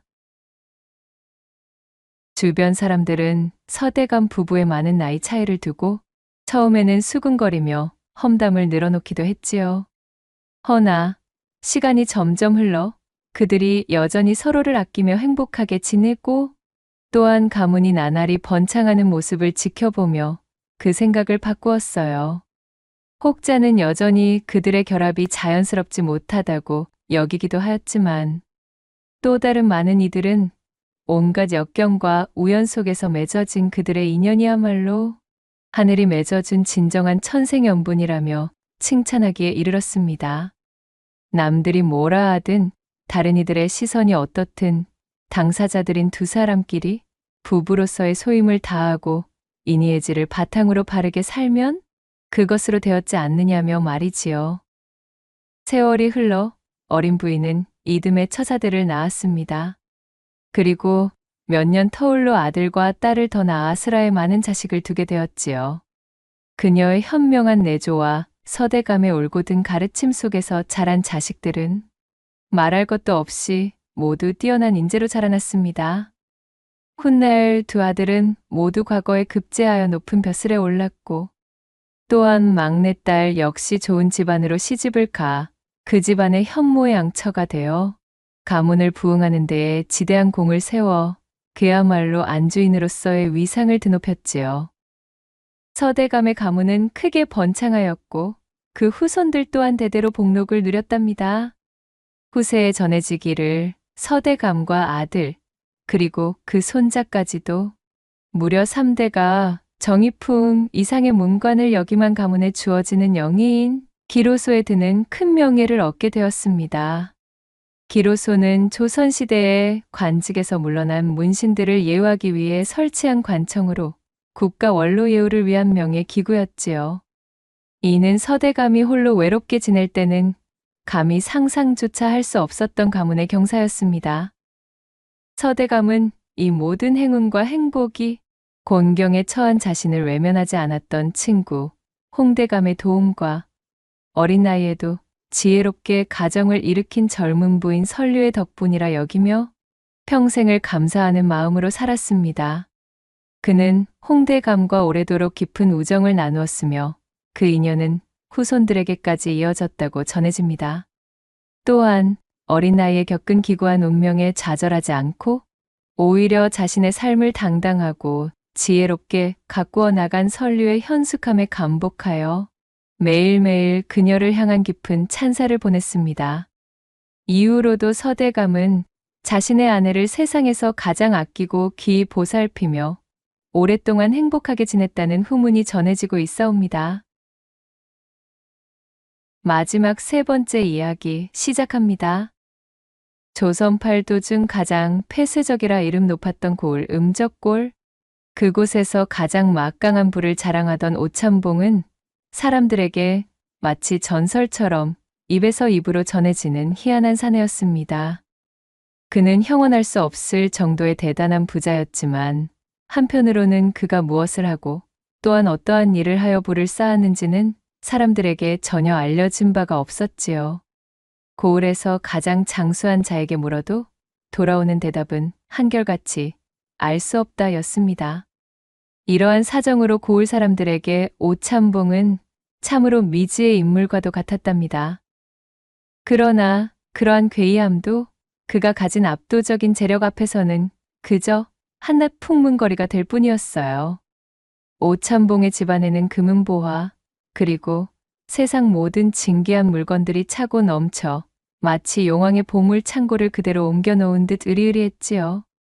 덕분에 고을에서 막대한 재물로 구축한 오참봉의 권세는 그야말로 하늘을 찌를 듯 했습니다. 고관대작이 부럽지 않은 그 위세는 감히 범접할 수 없을 정도였어요. 고을원님은 진작에 오참봉에게 매수되어 있었고 그리하여 고을의 그 어떤 도적들도 감히 이 오참봉의 집을 털 생각을 하지 못하였습니다. 그는 자신의 권세를 뽐내기라도 하듯 곧잘 황금으로 번쩍이는 가마를 타고 다녔는데 그 화려함은 보는 이들의 눈을 멀게 할 지경이었습니다. 한양의 그 내로라 하는 육조 판서들조차도 이 정도로 호화로운 가마를 타고 다닌다는 소리는 듣지 못하였으니까요. 하지만 사람들은 오참봉의 얼굴을 마주하기를 몹시 꺼렸습니다. 그의 얼굴은 마치 한 폭의 괴이한 그림과 같았기 때문이었던 것입니다. 활알 타오르는 불길처럼 부릅뜬 두 눈은 보는 이의 심장을 꿰뚫는 듯했고 툭 튀어나온 주먹만 한 광대 뼈는 험상궂은 인상을 더욱 강조했어요. 무엇보다도 그의 얼굴 전체를 뒤덮은 수염이 문제였습니다. 희끗희끗하고 마구잡이로 자라있던 수염은 마치 도깨비의 털을 연상시켜 사람들에게 공포감을 안겨주었지요. 그리하여 사람들은 그런 오참봉을 도깨비 수염이라고 부르며 수근거리기도 했답니다. 아이들은 호환과 더불어 오참봉을 가장 무서워하였습니다. 오참봉의 이름만 들어도 울음을 터뜨렸고 어른들조차 그의 그림자만 봐도 슬금슬금 피해 다녔지요. 오참봉의 집 앞은 늘 한산했고 그의 가마가 지나갈 때면 사람들은 고개를 숙이고 숨을 죽였습니다. 흡사 역병이라도 퍼진 듯 오참봉의 주변에는 늘 묘한 긴장감과 공포가 맴돌고 있었더랬어요. 시간이 흘러 마을에는 또 다른 이상한 소문이 돌기 시작했습니다. 오참봉이 몰락한 양반 가문의 딸과 혼인을 맺었다는 이야기였지요. 사람들은 오참봉의 재력에 혹한 양반 가문이 딸을 팔아넘기듯 혼인을 시킨 것이라 수군거렸습니다. 하지만 그 소문 속 신부의 모습을 본 사람은 아무도 없었어요. 그녀의 존재는 실체 없이 소문 속에서만 맴돌 뿐이었기에 사람들은 금세 흥미를 잃어버렸지요. 그런데 얼마 지나지 않아 또 다른 소문이 마을을 휩쓸기 시작했습니다. 다름 아닌 오참봉이 두 번째 혼인을 했다는 것이었어요. 이번에도 역시 어느 몰락한 양반 가문의 딸이라는 이야기가 덧붙여졌습니다. 하지만 첫 번째 혼인 때와 마찬가지로 두 번째 부인의 모습을 본 사람조차 아무도 없었지요. 마을 사람들은 불안감에 휩싸였습니다. 오참봉의 기괴한 외모와 온통 비밀에 쌓인 두 번의 혼인, 그리고 사라진 부인들까지 이 모든 것이 불길한 징조처럼 느껴졌습니다. 저기 말이야, 혹시 오참봉이 부인들을 해코지한 것은 아닐까? 아, 그 외에 밤마다 오참봉 집에서 이상한 비명 소리가 들린다는 소문도 있지 않던가? 이 사람! 그런 말 함부로 뱉으면 아니 됨을 모르는가? 자칫 오참봉기에 들어가기라도 했다가는 아주 경을 치네 이 사람! 고을 사람들은 두려움에 떨면서도 한편으로는 소문이 무성한 오참봉에 대한 뒷말을 흘리는 것을 멈추지 못했어요. 시간이 지날수록 오참봉의 대궐 같은 기와집은 점점 더 거리낌의 대상으로 변해갔고 그의 그림자는 마을 전체를 짓누르는 듯했습니다. 세월이 흘러 마을에 흉흉한 소문이 가라앉을 무렵 오참봉은 이웃 마을의 양반들을 자신의 집으로 초대하는 연회를 열었습니다. 그들은 다름 아닌 새로 성장하고 있던 고을의 분홍층들에게 도전을 받던 입지가 위태로웠던 향촌 양반들이었어요. 이 시기 경제력을 갖춘 분홍층은 고을의 수령을 중심으로 관권과 결탁하게 되었고 향안의 이름을 올리는가 하면 향회를 장악하여 향촌 사회에서 영향력을 높이고 있었지요. 사정이 이러했으니 향촌의 양반들은 자신들의 뒤를 든든히 받쳐줄 새로운 파벌이 필요하던 참이었습니다. 하지만 오참봉에게 초대받은 양반들은 오참봉의 악명 높은 소문을 익히 들어 알고 있었기에 초대에 응해야 할지 말아야 할지 몹시 망설였습니다. 오참봉의 권세와 재력은 한양까지 닿아 있다는 소리가 파다하니 그것을 무시할 수는 없겠지요. 소문이 무성하나 아직 우리의 두 눈으로 마주한 것은 아니니 후위를 도모하기 위해서라도 이번 초대에 연을 다하두는 것이 좋을 듯합니다. 결국 그들은 두려움을 무릅쓰고 초대에 응하기로 했습니다. 연회 당일 양반들은 조심스럽게 오참봉의 집으로 향했습니다. 으리으리한 대궐 같은 기와집은 멀리서도 그 이용을 뽐내고 있었지요. 집 안으로 들어선 양반들은 눈이 부시도록 화려한 집의 넋을 잃고 말았습니다. 벽에는 금실과 은실로 수놓은 병풍이 둘러져 있었고 바닥에는 붉은 비단이 깔려 있었습니다. 대들보마다 오색찬란한 등불이 매달려 마치 별들이 쏟아지는 듯한 황홀한 광경을 보이고 있었어요. 그때 오참봉이 연회장의 모습을 드러냈습니다. 양반들은 숨을 죽이고 오참봉을 주시했습니다. 소문대로 그의 외모는 몹시 기괴했지만 오참봉은 예상외로 점잖고 중후한 목소리로 초대에 응해준 양반들에게 감사의 인사를 전했습니다. 바쁘신 와중에도 이렇게 귀한 걸음을 해주셔서 진심으로 감사드립니다. 오늘 이 자리가 서로에게 좋은 인연을 맺는 기회가 되기를 바랍니다. 오참봉의 부드러운 말투와 정중한 태도에 양반들은 긴장을 풀고 안도의 한숨을 내쉬었습니다. 연회장에는 산의 진미가 가득 차려져 있었고 향긋한 술이 끊임없이 돌았습니다. 사람들은 맛있는 음식을 먹고 술을 마시며 서로 담소를 나누었습니다. 오참봉의 재력과 훌륭한 접객 태도 덕분인지 그의 흉측한 외모는 더 이상 문제가 되지 않는 듯했습니다. 분위기는 점차 화기애애해졌고 연애는 밤늦도록 이어졌답니다. 특히 한 양반 가문의 두 딸이 스스럼 없이 오참봉과 대화를 나누었습니다. 그녀들은 다른 사람들의 시선을 의식하지 않고 마치 큰아버지를 대하듯 오참봉과 어울렸지요. 그렇게 잔치가 끝날 무렵 오참봉은 그녀들이 가장 좋아할 만한 비단옷과 놀이개, 장신구들을 골라 한가득 선물하기에 이르렀어요. 그것이 인연이 되어 이후 두 딸과 그 가족들은 오찬봉의 집을 몇 번 더 방문했습니다. 가족들이 방문할 때마다 오찬봉은 눈이 뒤집힐 듯한 선물과 특산물들을 대접하여 환심을 샀지요. 그러던 중 오찬봉은 두 딸 중 막내이던 수님에게 청혼의 뜻을 내비쳤습니다. 언니는 동생에 비해 조금 더 아름다운 외모를 지녔지만 시기와 질투가 많았고 또한 호기심이 과한 탓에 때때로 오찬봉에게 무례를 범하는 경우가 많았답니다. 하지만 수님은 성정이 차분했으며 또한 반듯한 태도에 나긋나긋한 우아함을 지니고 있었기에 이것이 오찬봉의 마음을 움직이는 결정적인 계기가 된 듯 보였지요. 뛰어난 무예를 가지고 무과에 급제하여 입궁하였으나 누명을 쓰고 축출당에 가난한 양반으로 지내고 있었던 아버지는 늘 가슴 한켠에 욕심이 도사리고 있었습니다. 그러던 차에 연이 닿은 이 오찬봉의 막대한 재산에 줄곧 마음이 끌리던 참이었어요. 오찬봉의 외모 따위는 눈에 들어오지도 않았습니다. 하지만 그렇다고 무조건 자신의 딸을 오찬봉에게 시집 보낼 수는 없는 노릇이었습니다. 추문이 무성하던 오찬봉의 전처들에 대한 것들도 알아봐야 했기에 아버지는 아직 서로에 대해 잘 모르니 조금 더 시간을 두고 생각해 보겠다 답했어요.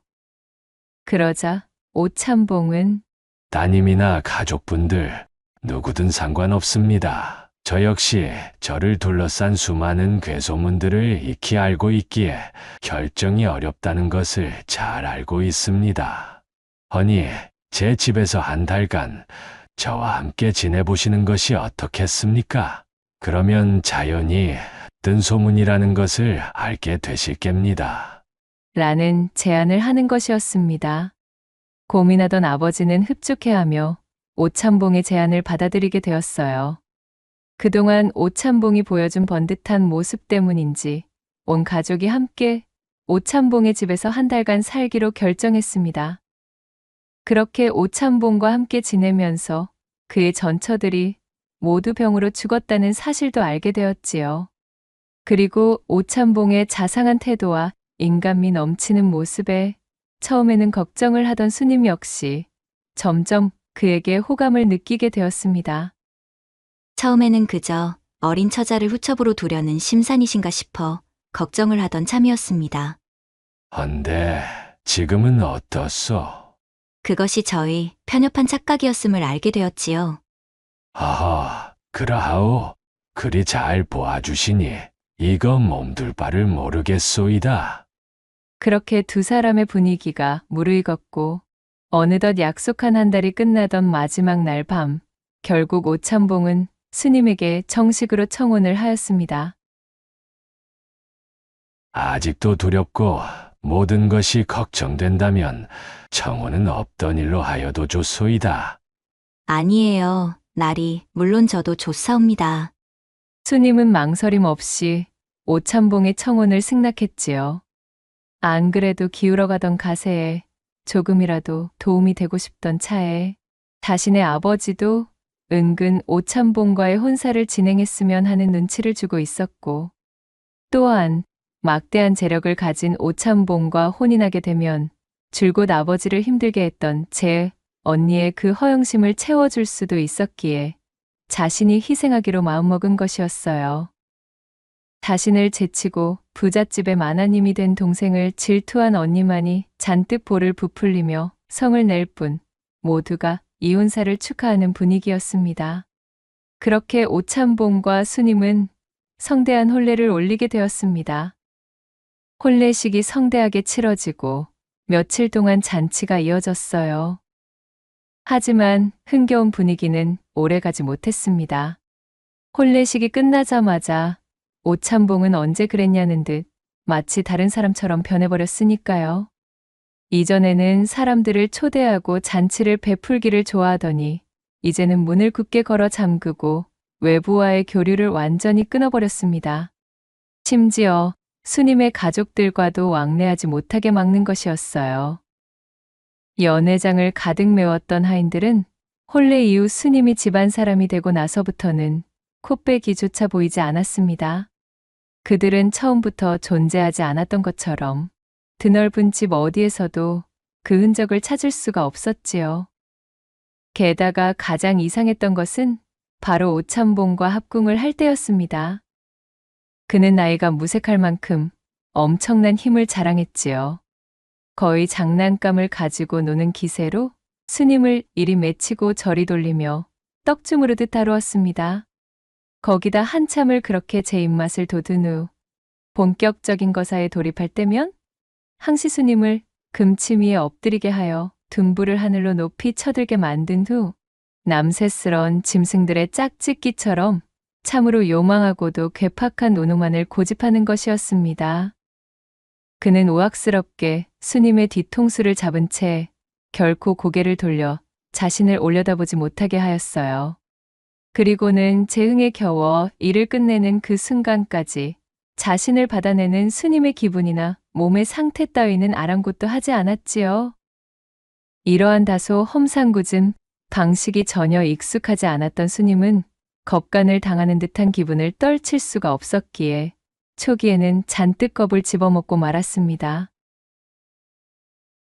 그러나 어쨌든 지아비의 욕구를 받아내는 것 또한 아내인 자신이 감내해야 할 의무라고 여겼던 착하디 착한 스님은 반복되는 시일이 지날수록 어느덧 익숙해져 이제는 그러려니 하는 지경이 되어 있었지요.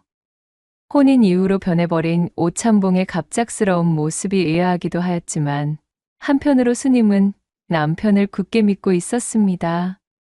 어찌되었든 나는 지금 나리의 아내이자 안방마님이야. 내가 아니면 그 누가 나의 지아비를 보필한다는 말인가? 자신과 나이 차이가 많이 나는 데다 주변의 악소문에 늘 시달려왔으니 마음을 들고섭시 지내왔기에 그렇다 판단하여 스님은 극진한 내조를 게을리하지 않았지요. 그러던 어느 날 오참봉은 스님에게 뜻밖의 말을 전했습니다. 내 긴급하게 볼 일이 생겨 잠시 먼 고을까지 다녀와야겠어. 오참봉의 갑작스러운 통보에 스님은 깜짝 놀랐습니다. 혼례식 이후로 오참봉은 단 한 번도 스님의 곁을 떠난 적이 없었기 때문이었으니까요. 네? 어디로 가시는 것입니까? 혹 얼마나 걸리시는지 알려주실 수는 없으신지요? 스님이 불안한 목소리로 물었습니다.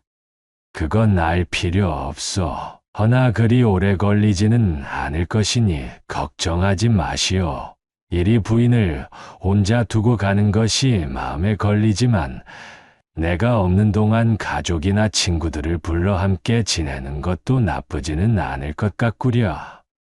혼인 이후 가족이나 친구 초대를 극도로 꺼렸던 오참봉이 흔쾌히 함께 지내라는 말에 스님은 기뻐 환하게 미소를 지었지요. 날이 정말이신가요? 그렇다면 언니를 한번 초대하고 싶어요. 혼인 이후로 언니와의 사이가 너무 소원해졌지 뭔가요. 혼인 전에는 참으로 재미지게 지냈는데 어쩐지 제가 나리와 혼인을 한 이후로는 언니가 너무 달라져 버렸어요. 스님이 배시시 웃으며 하는 말에 오참봉은 큰 관심을 보이지 않았습니다. 그는 그저 스님에게 열쇠 꾸러미를 보여주면서 각 열쇠들이 어떤 방과 어떤 자물쇠를 여는 것인지를 하나하나 설명해 주기 시작했지요. 오참봉과 함께 집안 구석구석을 다니며 설명을 듣던 스님이 주의 깊게 듣던 도중이었습니다. 모든 방의 열쇠를 알려주었지만 유일하게 단 하나의 열쇠만 설명을 해주지 않는 것이었지요. 나리, 이 열쇠는 어느 자물쇠를 여는 열쇠인가요? 스님의 질문을 들은 오참봉의 얼굴이 대번에 무시무시하게 일그러졌어요. 그것을 본 스님이 너무 놀라 단말말을 뱉으며 뒤로 나자빠질 뻔하자 이내볼레의 얼굴로 돌아온 오참봉이 한숨을 길게 쉬며 말하는 것이었어요. 나를 따라와 보시오. 그리고는 스님을 데리고 행강채의 가장 구석에 마련된 흐미진 곳간 앞에 멈춰섰습니다. 그는 그녀에게 마지막 남은 열쇠에 대한 주의 사항을 알려주었습니다. 마지막 열쇠는 바로 이 곳간의 자물쇠요. 우리 집의 모든 방들은 당신의 가족들에게 보여줘도 상관없지만 이 따로 만들어둔 곳간만큼은 절대로 열어서도 누구에게 보여주어서도 아니 돼요. 만약 부인이 이 약속을 어긴다면 아무리 부인이라 할지라도 결코 용서하지 않을 것이요. 예, 명심하겠습니다, 나으리. 수님은 오참봉의 말을 꼭 지키겠다고 대답했습니다. 이윽고 오참봉이 대문을 나서자 수님은 친정에 기별을 넣어 집으로 언니를 초대하게 되었습니다. 그녀는 이번 기회에 언니와 소원해진 관계를 꼭 다시 되돌리고 싶었어요. 얼마 뒤 수님의 기별을 받고 집으로 당도한 언니가 쌀쌀맞게 입을 열었지요. 부잣집 노인네에게 시집가. 친정은 아예 까맣게 잊고 지내는 줄 알았더니 네가 어쩐 일이니? 이 언니를 다 초대하고 말이야? 언니, 무슨 그런 말이 다 있어. 그저 나리께서 조금 사정이 있어 그동안 연락을 하지 못했던 것뿐이야. 어휴 기집애, 이 얼굴 좋아진 것 좀 보라지? 아주 잘 먹고 잘 지내는 듯 싶구나. 아버지께서도 딸 자식 팔아 재물을 얻은 기분이라며 그간 걱정이 많으셨는데 기우였다 말씀드려야겠어. 그런 걱정하지 않으셔도 된다고 꼭 좀 전해줘, 언니. 나는 여기서 잘 지내고 있으니까. 이 자리는 역시 내가 꿰찼어야 되는 것이었는데 말이야. 집안 여기저기를 기웃거리던 언니가 부러움과 질투가 섞인 말투로 비아냥댔지요. 수님은 어색한 미소를 지으며 최대한 언니의 비위를 거스르지 않기 위해 애썼습니다. 그렇게 한참이나 언니의 호기심을 채워주며 집안 탐방을 이어나가던 중 마당으로 나와 행랑채 쪽을 살펴보던 언니가 말했지요. 헌데 참으로 이상해. 이렇게 커다란 대궐에 하인이 하나 없다는 것이 말이 되니? 행랑채까지 이리 크게 지어놓고 어찌 부리는 하인이 하나도 없어? 우리 혼례식 이후로 다들 사정이 생겨 나가버렸다고는 하는데 실은 나도 그게 이상하긴 해. 야, 그게 말이 되니? 네 혼례식 때 하인들이 좀 많았어? 그 많은 사람들이 하루아침에 다 사정이 생겨 나갔다는 말을 어찌 믿느냐? 아무튼 네 서방, 그 오참봉이라는 사람 여러모로 정말 수상쩍다 이거야. 제 언니가 열을 올리며 오참봉의 험담을 이어나가자 자신의 지아비를 나쁘게 말하는 것이 기분 좋을 리 없었던 수님은 입술을 대빨이나 내밀고 뾰루퉁해졌습니다. 그러거나 말았거나 언니는 행랑 여기저기를 쏘다니며 호기심을 흘려댔어요. 넓은 집안을 헤집는 데에 정신이 팔려 어느덧 해가 뉘엿뉘엿지는 시간이 다가왔고 간단하게 식사를 마친 두 사람은 부른 배를 두드리며 소화도 시킬 겸 마당으로 산책을 나왔지요. 그러다 언니는 행랑채 구역에서 유일하게 구경하지 않은 마지막 공간, 즉 오참봉이 경고했던 바로 그 구석진 곳간을 가리키며 물었습니다. 예수님아, 저기 저 음침한 광처럼 보이는 곳은 대체 뭐야? 언니의 손가락이 향하는 방향을 본 스님이 깜짝 놀라며 대답했어요. 아, 저곳은 관심을 가지면 아니 될 곳이야. 나리께서 저쪽의 곳간만큼은 반드시 열지 말라 신신당부를 하였어. 오참봉이 절대 열어서는 안 되는 방이라며 약속까지 했다는 말을 하자 언니의 호기심이 더욱 커졌습니다. 그래봐야 네 남편인데 부인인 네가 좀 살펴보면 어디가 어떻다고 그러는 거니? 팔을 붙잡고 매달리는 수님을 질질 끌며 언니는 성큼성큼 곳간 쪽으로 걸어갔습니다. 문짝에서부터 괴이한 분위기를 풀풀 풍기고 있는 곳간을 올려다보며 언니가 의심이 가득한 목소리로 중얼거렸지요. 자, 내 말을 좀 들어봐봐. 자고로 곳간이라 함은 벼 외에도 살림살이나 여러 물건들을 보관하는 곳이라는 거 너도 알고 있지? 그거야, 잘 알고 있지. 헌데 그게 왜? 야, 이 멍청아. 곳간은 추수 후에 거둔 벼를 저장하기 때문에 습기 조절이 용이한 털을 쓴단 말이야. 게다가 쥐를 비롯한 해수들이 접근하기 어렵게 만들어야 된다는 것이지. 그런데 세상 천지, 곳간을 이리도 음습하고 해도 잘 비추지 않는 위치에 덩그러니 만들어 놓은 집은 처음 본다 이거사. 게다가 너의 남편 또한 그리 엄하게 말하는 것을 보면 아무리 보아도 예사 물건을 보관하는 곳이 아닐 듯 싶다는 말씀이야? 그런 것은 잘 모르겠어. 그렇지만 이곳은 건드리지 않겠다 약속했으니까. 언니, 이만 다른 곳을 구경하자. 다른 곳은 죄다 둘러보고 여기 하나만 남았잖아. 자, 어떠냐, 순임아. 아무도 모르게 슬쩍 열어보면 되지 않겠느냐? 잠깐 열어보고 뭐가 있는지 살펴본 후에 몰래 닫아버리면 그야말로 아무도 모를 거야. 지켜보는 하인 한 놈도 없는데 멀리 떠난 너의 남편이 이 사실을 어찌 알겠느냐? 수님은 난처하기 짝이 없었어요. 남편과 굳게 한 약속을 깨는 것은 두려웠지만 한편으로는 언니의 기분을 상하게 만들어 또다시 관계가 악화되고 싶지는 않았습니다. 거기다가 수님 또한 이곳간에 대한 궁금증을 참을 수 없기는 매한가지였지요. 그럼 조금만, 아주 조금만 살펴보고 바로 문을 닫아버리는 거야. 알겠지? 결국 수님은 품속 깊이 넣어둔 열쇠꾸러미를 꺼내었고 언니는 그것을 낚아채 가져가 버렸지요. 고막을 긁는 듯한 기분 나쁜 소리와 함께 곳간의 문이 열렸습니다. 습한 기운이 자매의 코를 화학 끼치며 음산함을 더했답니다. 곳간에는 오래된 농기구로 보이는 물건들이 을씨년스럽게 걸려 있었고 그 한쪽에는 마치 우물의 뚜껑처럼 땅으로 향해 있는 작은 나무문이 달려 있었어요. 그것 봐. 내 뭐라고 했니? 수상하다 하지 않았느냐? 저 문은 필시 지하로 통하는 문일 게야. 남들에게 보이고 싶지 않은 엄청난 보물이라도 숨겨둔 것일까? 언니. 이제 그만 나가자. 응? 언니, 나 너무 무서워. 좀 가만히 있어봐, 이거사. 저곳만 들어가 보자. 언니는 수님의 애원을 무시한 채 지하로 향해 있는 나무 문을 열었지요. 문 안쪽으로는 땅속으로 향하는 계단이 깊숙이 만들어져 있었습니다. 두 사람은 호롱불 하나에 의지한 채 칠흑 같은 어둠에 휩싸인 계단을 내려가기 시작했어요. 그렇게 얼마나 내려갔을까요? 계단의 끝에는 널찍한 공간이 나타났고 그 순간 코를 찌르는 듯한 악취가 자매를 덮쳤습니다. 희귀한 악취는 정말이지 코를 타고 넘어와 온 머릿속을 헤집는 듯 강렬했어요.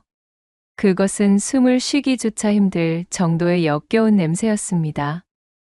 수님이 황급히 손으로 코를 막고 눈을 가늘게 떴고 언니 역시 잔뜩 성이 난 목소리로 소리쳤어요.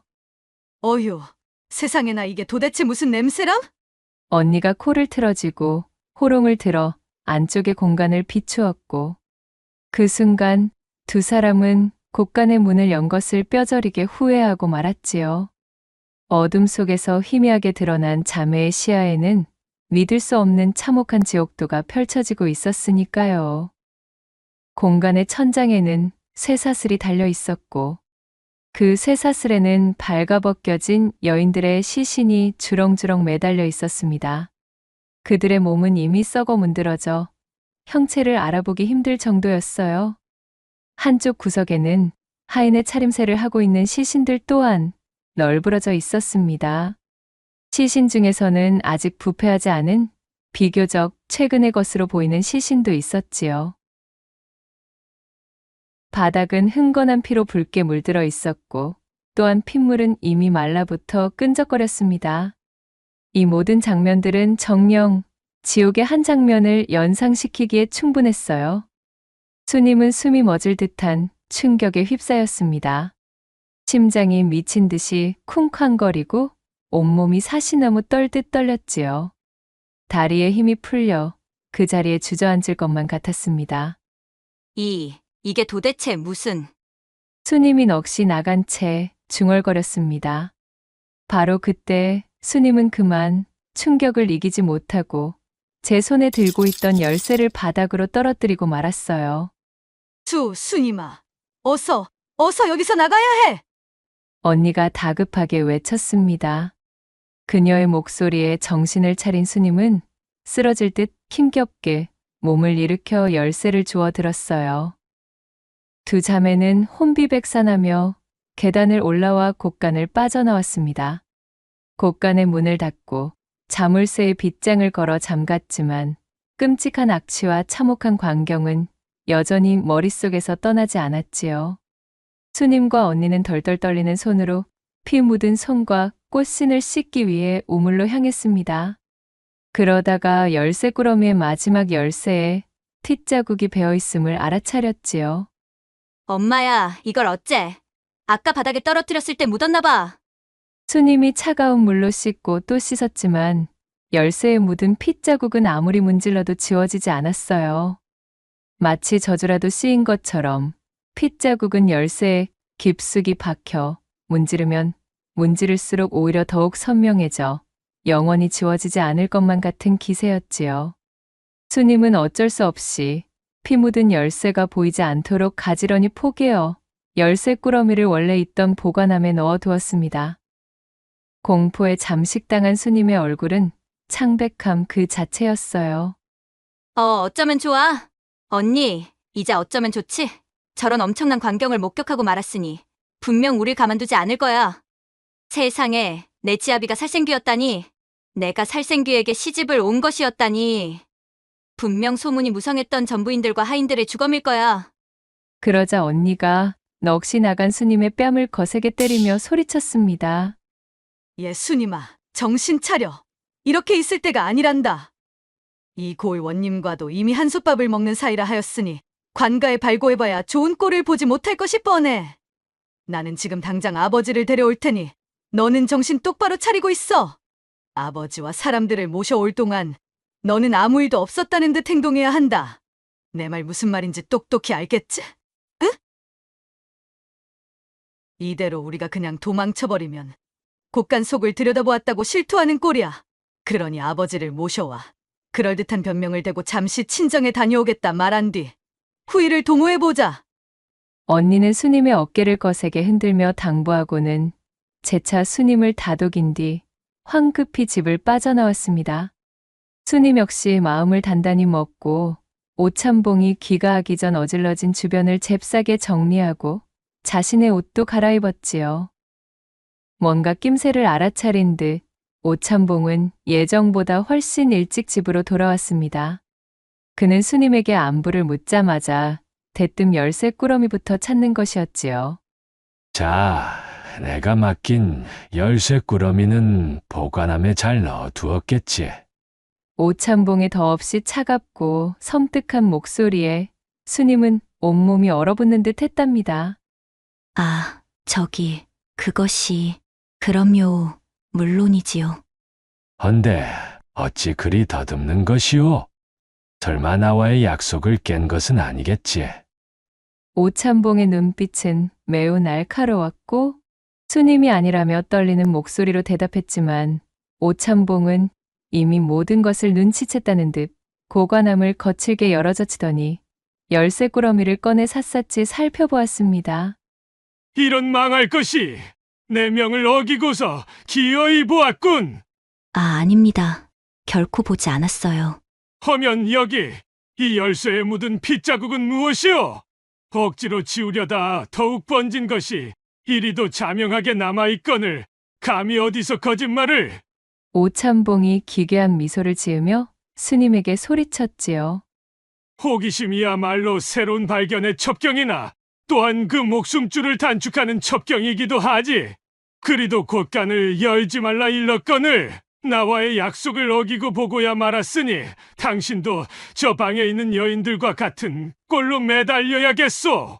저들 역시도 당신과 마찬가지로 그 호기심이라는 놈을 주체하지 못하고 나와 약조한 것을 지키지 않아 결국 저 꼬락서니가 된 게지.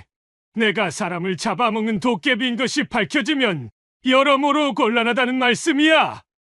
자신의 정체를 밝힌다는 것, 그것은 정녕 스님을 더 이상 살려두지 않는다는 의미였기에 그녀는 온몸에 털이 곤두설 수밖에 없었습니다. 하여 그녀는 바닥에 철퍼덕 무릎을 꿇고 앉아 두 손을 싹싹 빌며 울부짖었어요. 제발 부탁입니다. 아무에게도 이야기하지 않을 것입니다. 또한 죽은 듯이 집에만 갇혀 지내겠사옵니다. 허니 제발 살려주셔요. 안타깝지만 그건 아니될 이야기요. 인간들의 거짓말에는 신물이 올라오거든. 애초에 당신은 나와의 약속을 어겼기에 일이 되었음을 알아야지. 오참봉의 태도를 본 스님은 더 이상 그에게 용서를 구하는 것이 의미가 없다고 여겼어요. 그녀는 이제 용서 대신 자비를 구하기로 마음먹었습니다. 그렇다면 부디 마지막으로 천지신명님께 빌 시간이라도 주셔요. 묘자리도 제대로 쓰지 못할 테니 가족에게 남길 기도라도 할 수 있게 부디. 좋다. 내 마지막으로 준비할 시간 정도는 주도록 하지. 내일 밤 당신을 처리하고 잡아먹을 테니 그때까지 기도를 올려두도록 하시오. 그리 말한 오참봉은 몸을 획 돌려 쿵쿵거리는 발걸음으로 자신의 방을 향해 걸어갔지요. 수님은 그 즉시 후다닥 도망쳐 광 안에 숨었습니다. 오참봉이 출타한 이후 수많은 기로에서 잘못된 선택지를 골랐던 것을 후회하고 또 후회하며 눈물을 흘렸지요. 언니가 아버지와 사람들을 데려올 하루라는 시간을 벌었지만 일이 잘못되기라도 하면 언제든 자신은 죽은 목숨이라 여긴 수님은 불안과 공포에 온몸이 마비되고 말았습니다. 그렇게 뜬 눈으로 하루를 지새고 다음 날 광 밖으로는 둔탁한 둔기로 바닥을 긁는 쇳소리와 함께 오참봉의 끔찍한 목소리가 들려왔습니다. 내 인연, 하루의 유예를 주었더니 그새 어디에 숨어 있느냐? 썩 나오지 못하겠느냐? 이제 매달릴 시간이다. 오참봉은 삐죽삐죽 여러 개의 뿔이 솟아있는 방망이를 질질 끌면서 이 방 저 방을 뒤지고 있었습니다. 감쪽같이 숨은 수님을 찾고 있는 것이었어요. 수님은 양손으로 제 입을 막아 숨소리마저 죽인 채 바깥을 향해 귀를 쫑긋 세웠지요. 어두컴컴한 광 안에서 언니와 아버지가 당도하기만을 기다리고 또 기다리고 있었습니다. 제발 부디 늦지 않게 와주셔요, 아버지. 언니, 나 이제 더 이상은 못 버티겠어. 수님은 소리 없는 절규를 뱉으며 굵은 눈물을 뚝뚝 흘렸어요. 킁킁 킁킁 마당으로 나온 오참봉이 냄새를 맡는 소리가 들렸고 이내 소름 돋는 목소리로 그가 외쳤습니다. 거기냐?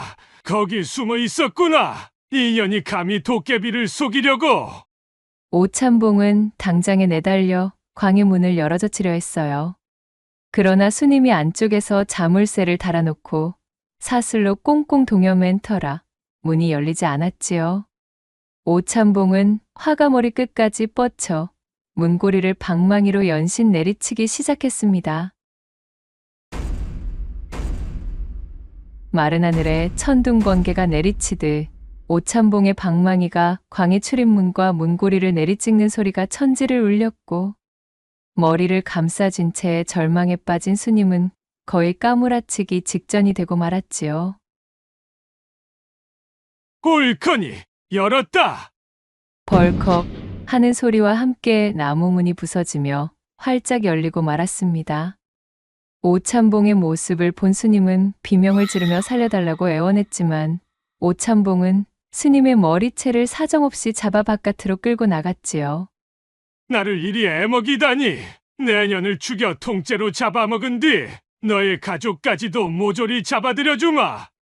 오참봉이 방망이를 높이 들어올리며 키득거렸지요. 이제 모든 것이 끝장이라 여긴 스님은 두 눈을 질끈 감은 채 바닥에 엎드리고 말았습니다. 방망이가 스님에게 내리꽂히는 바로 그 순간 스님 아버지의 환도가 오참봉의 등에 깊숙이 박혔습니다.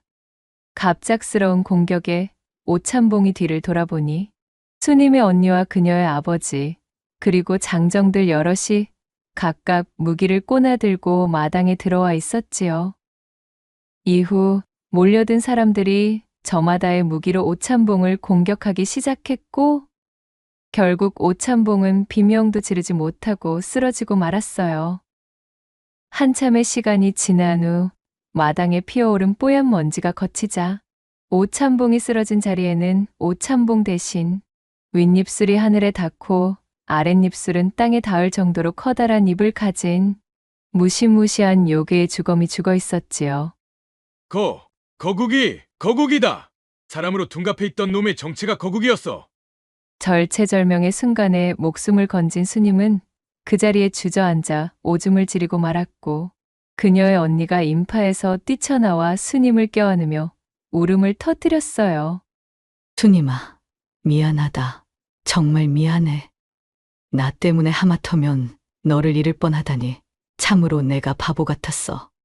그녀와 수님은 서로를 부둥켜 안으며 대성통곡하였고, 그렇게 고을을 떠들썩하게 만들었던 일련의 사건들과 그간 실종된 사람들의 사연까지 모두 밝혀져 오참봉으로 둔갑해 고을 사람들을 잡아먹었던 요괴 거국이는 비명행사하게 되었답니다. 오랫동안 부와 권력으로 사람들을 속이며 끔찍한 일들을 저질러온 거국이 도깨비 수염으로 불리던 오참봉이 최후를 맞고, 가족들의 도움으로 살아남은 수님은 오참봉이 지니고 있던 막대한 재산을 상속받게 되었어요. 내가 이리 목숨을 부지할 수 있었던 것은 요괴의 손에 억울하게 당한 사람들의 원혼을 풀고 또한 사람들을 도우며 살아가라는 천지신명의 큰 뜻이라 생각됩니다. 허니, 제게 넘어온 이 재물들은 가난하고 어려운 사람들을 도우는 것에 쓰도록 하겠어요.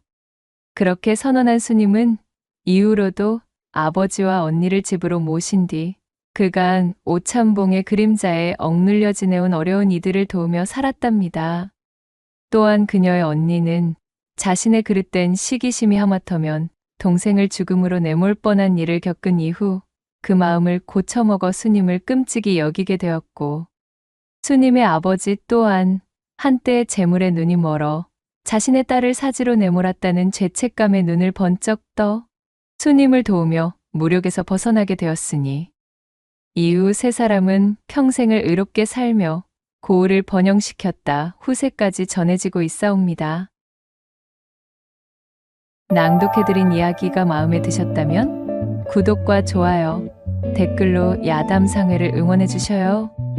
늘 잊지 않고 야담상회를 찾아주시는 마님과 선비님들 시청해 주셔서 참으로 감사하옵니다.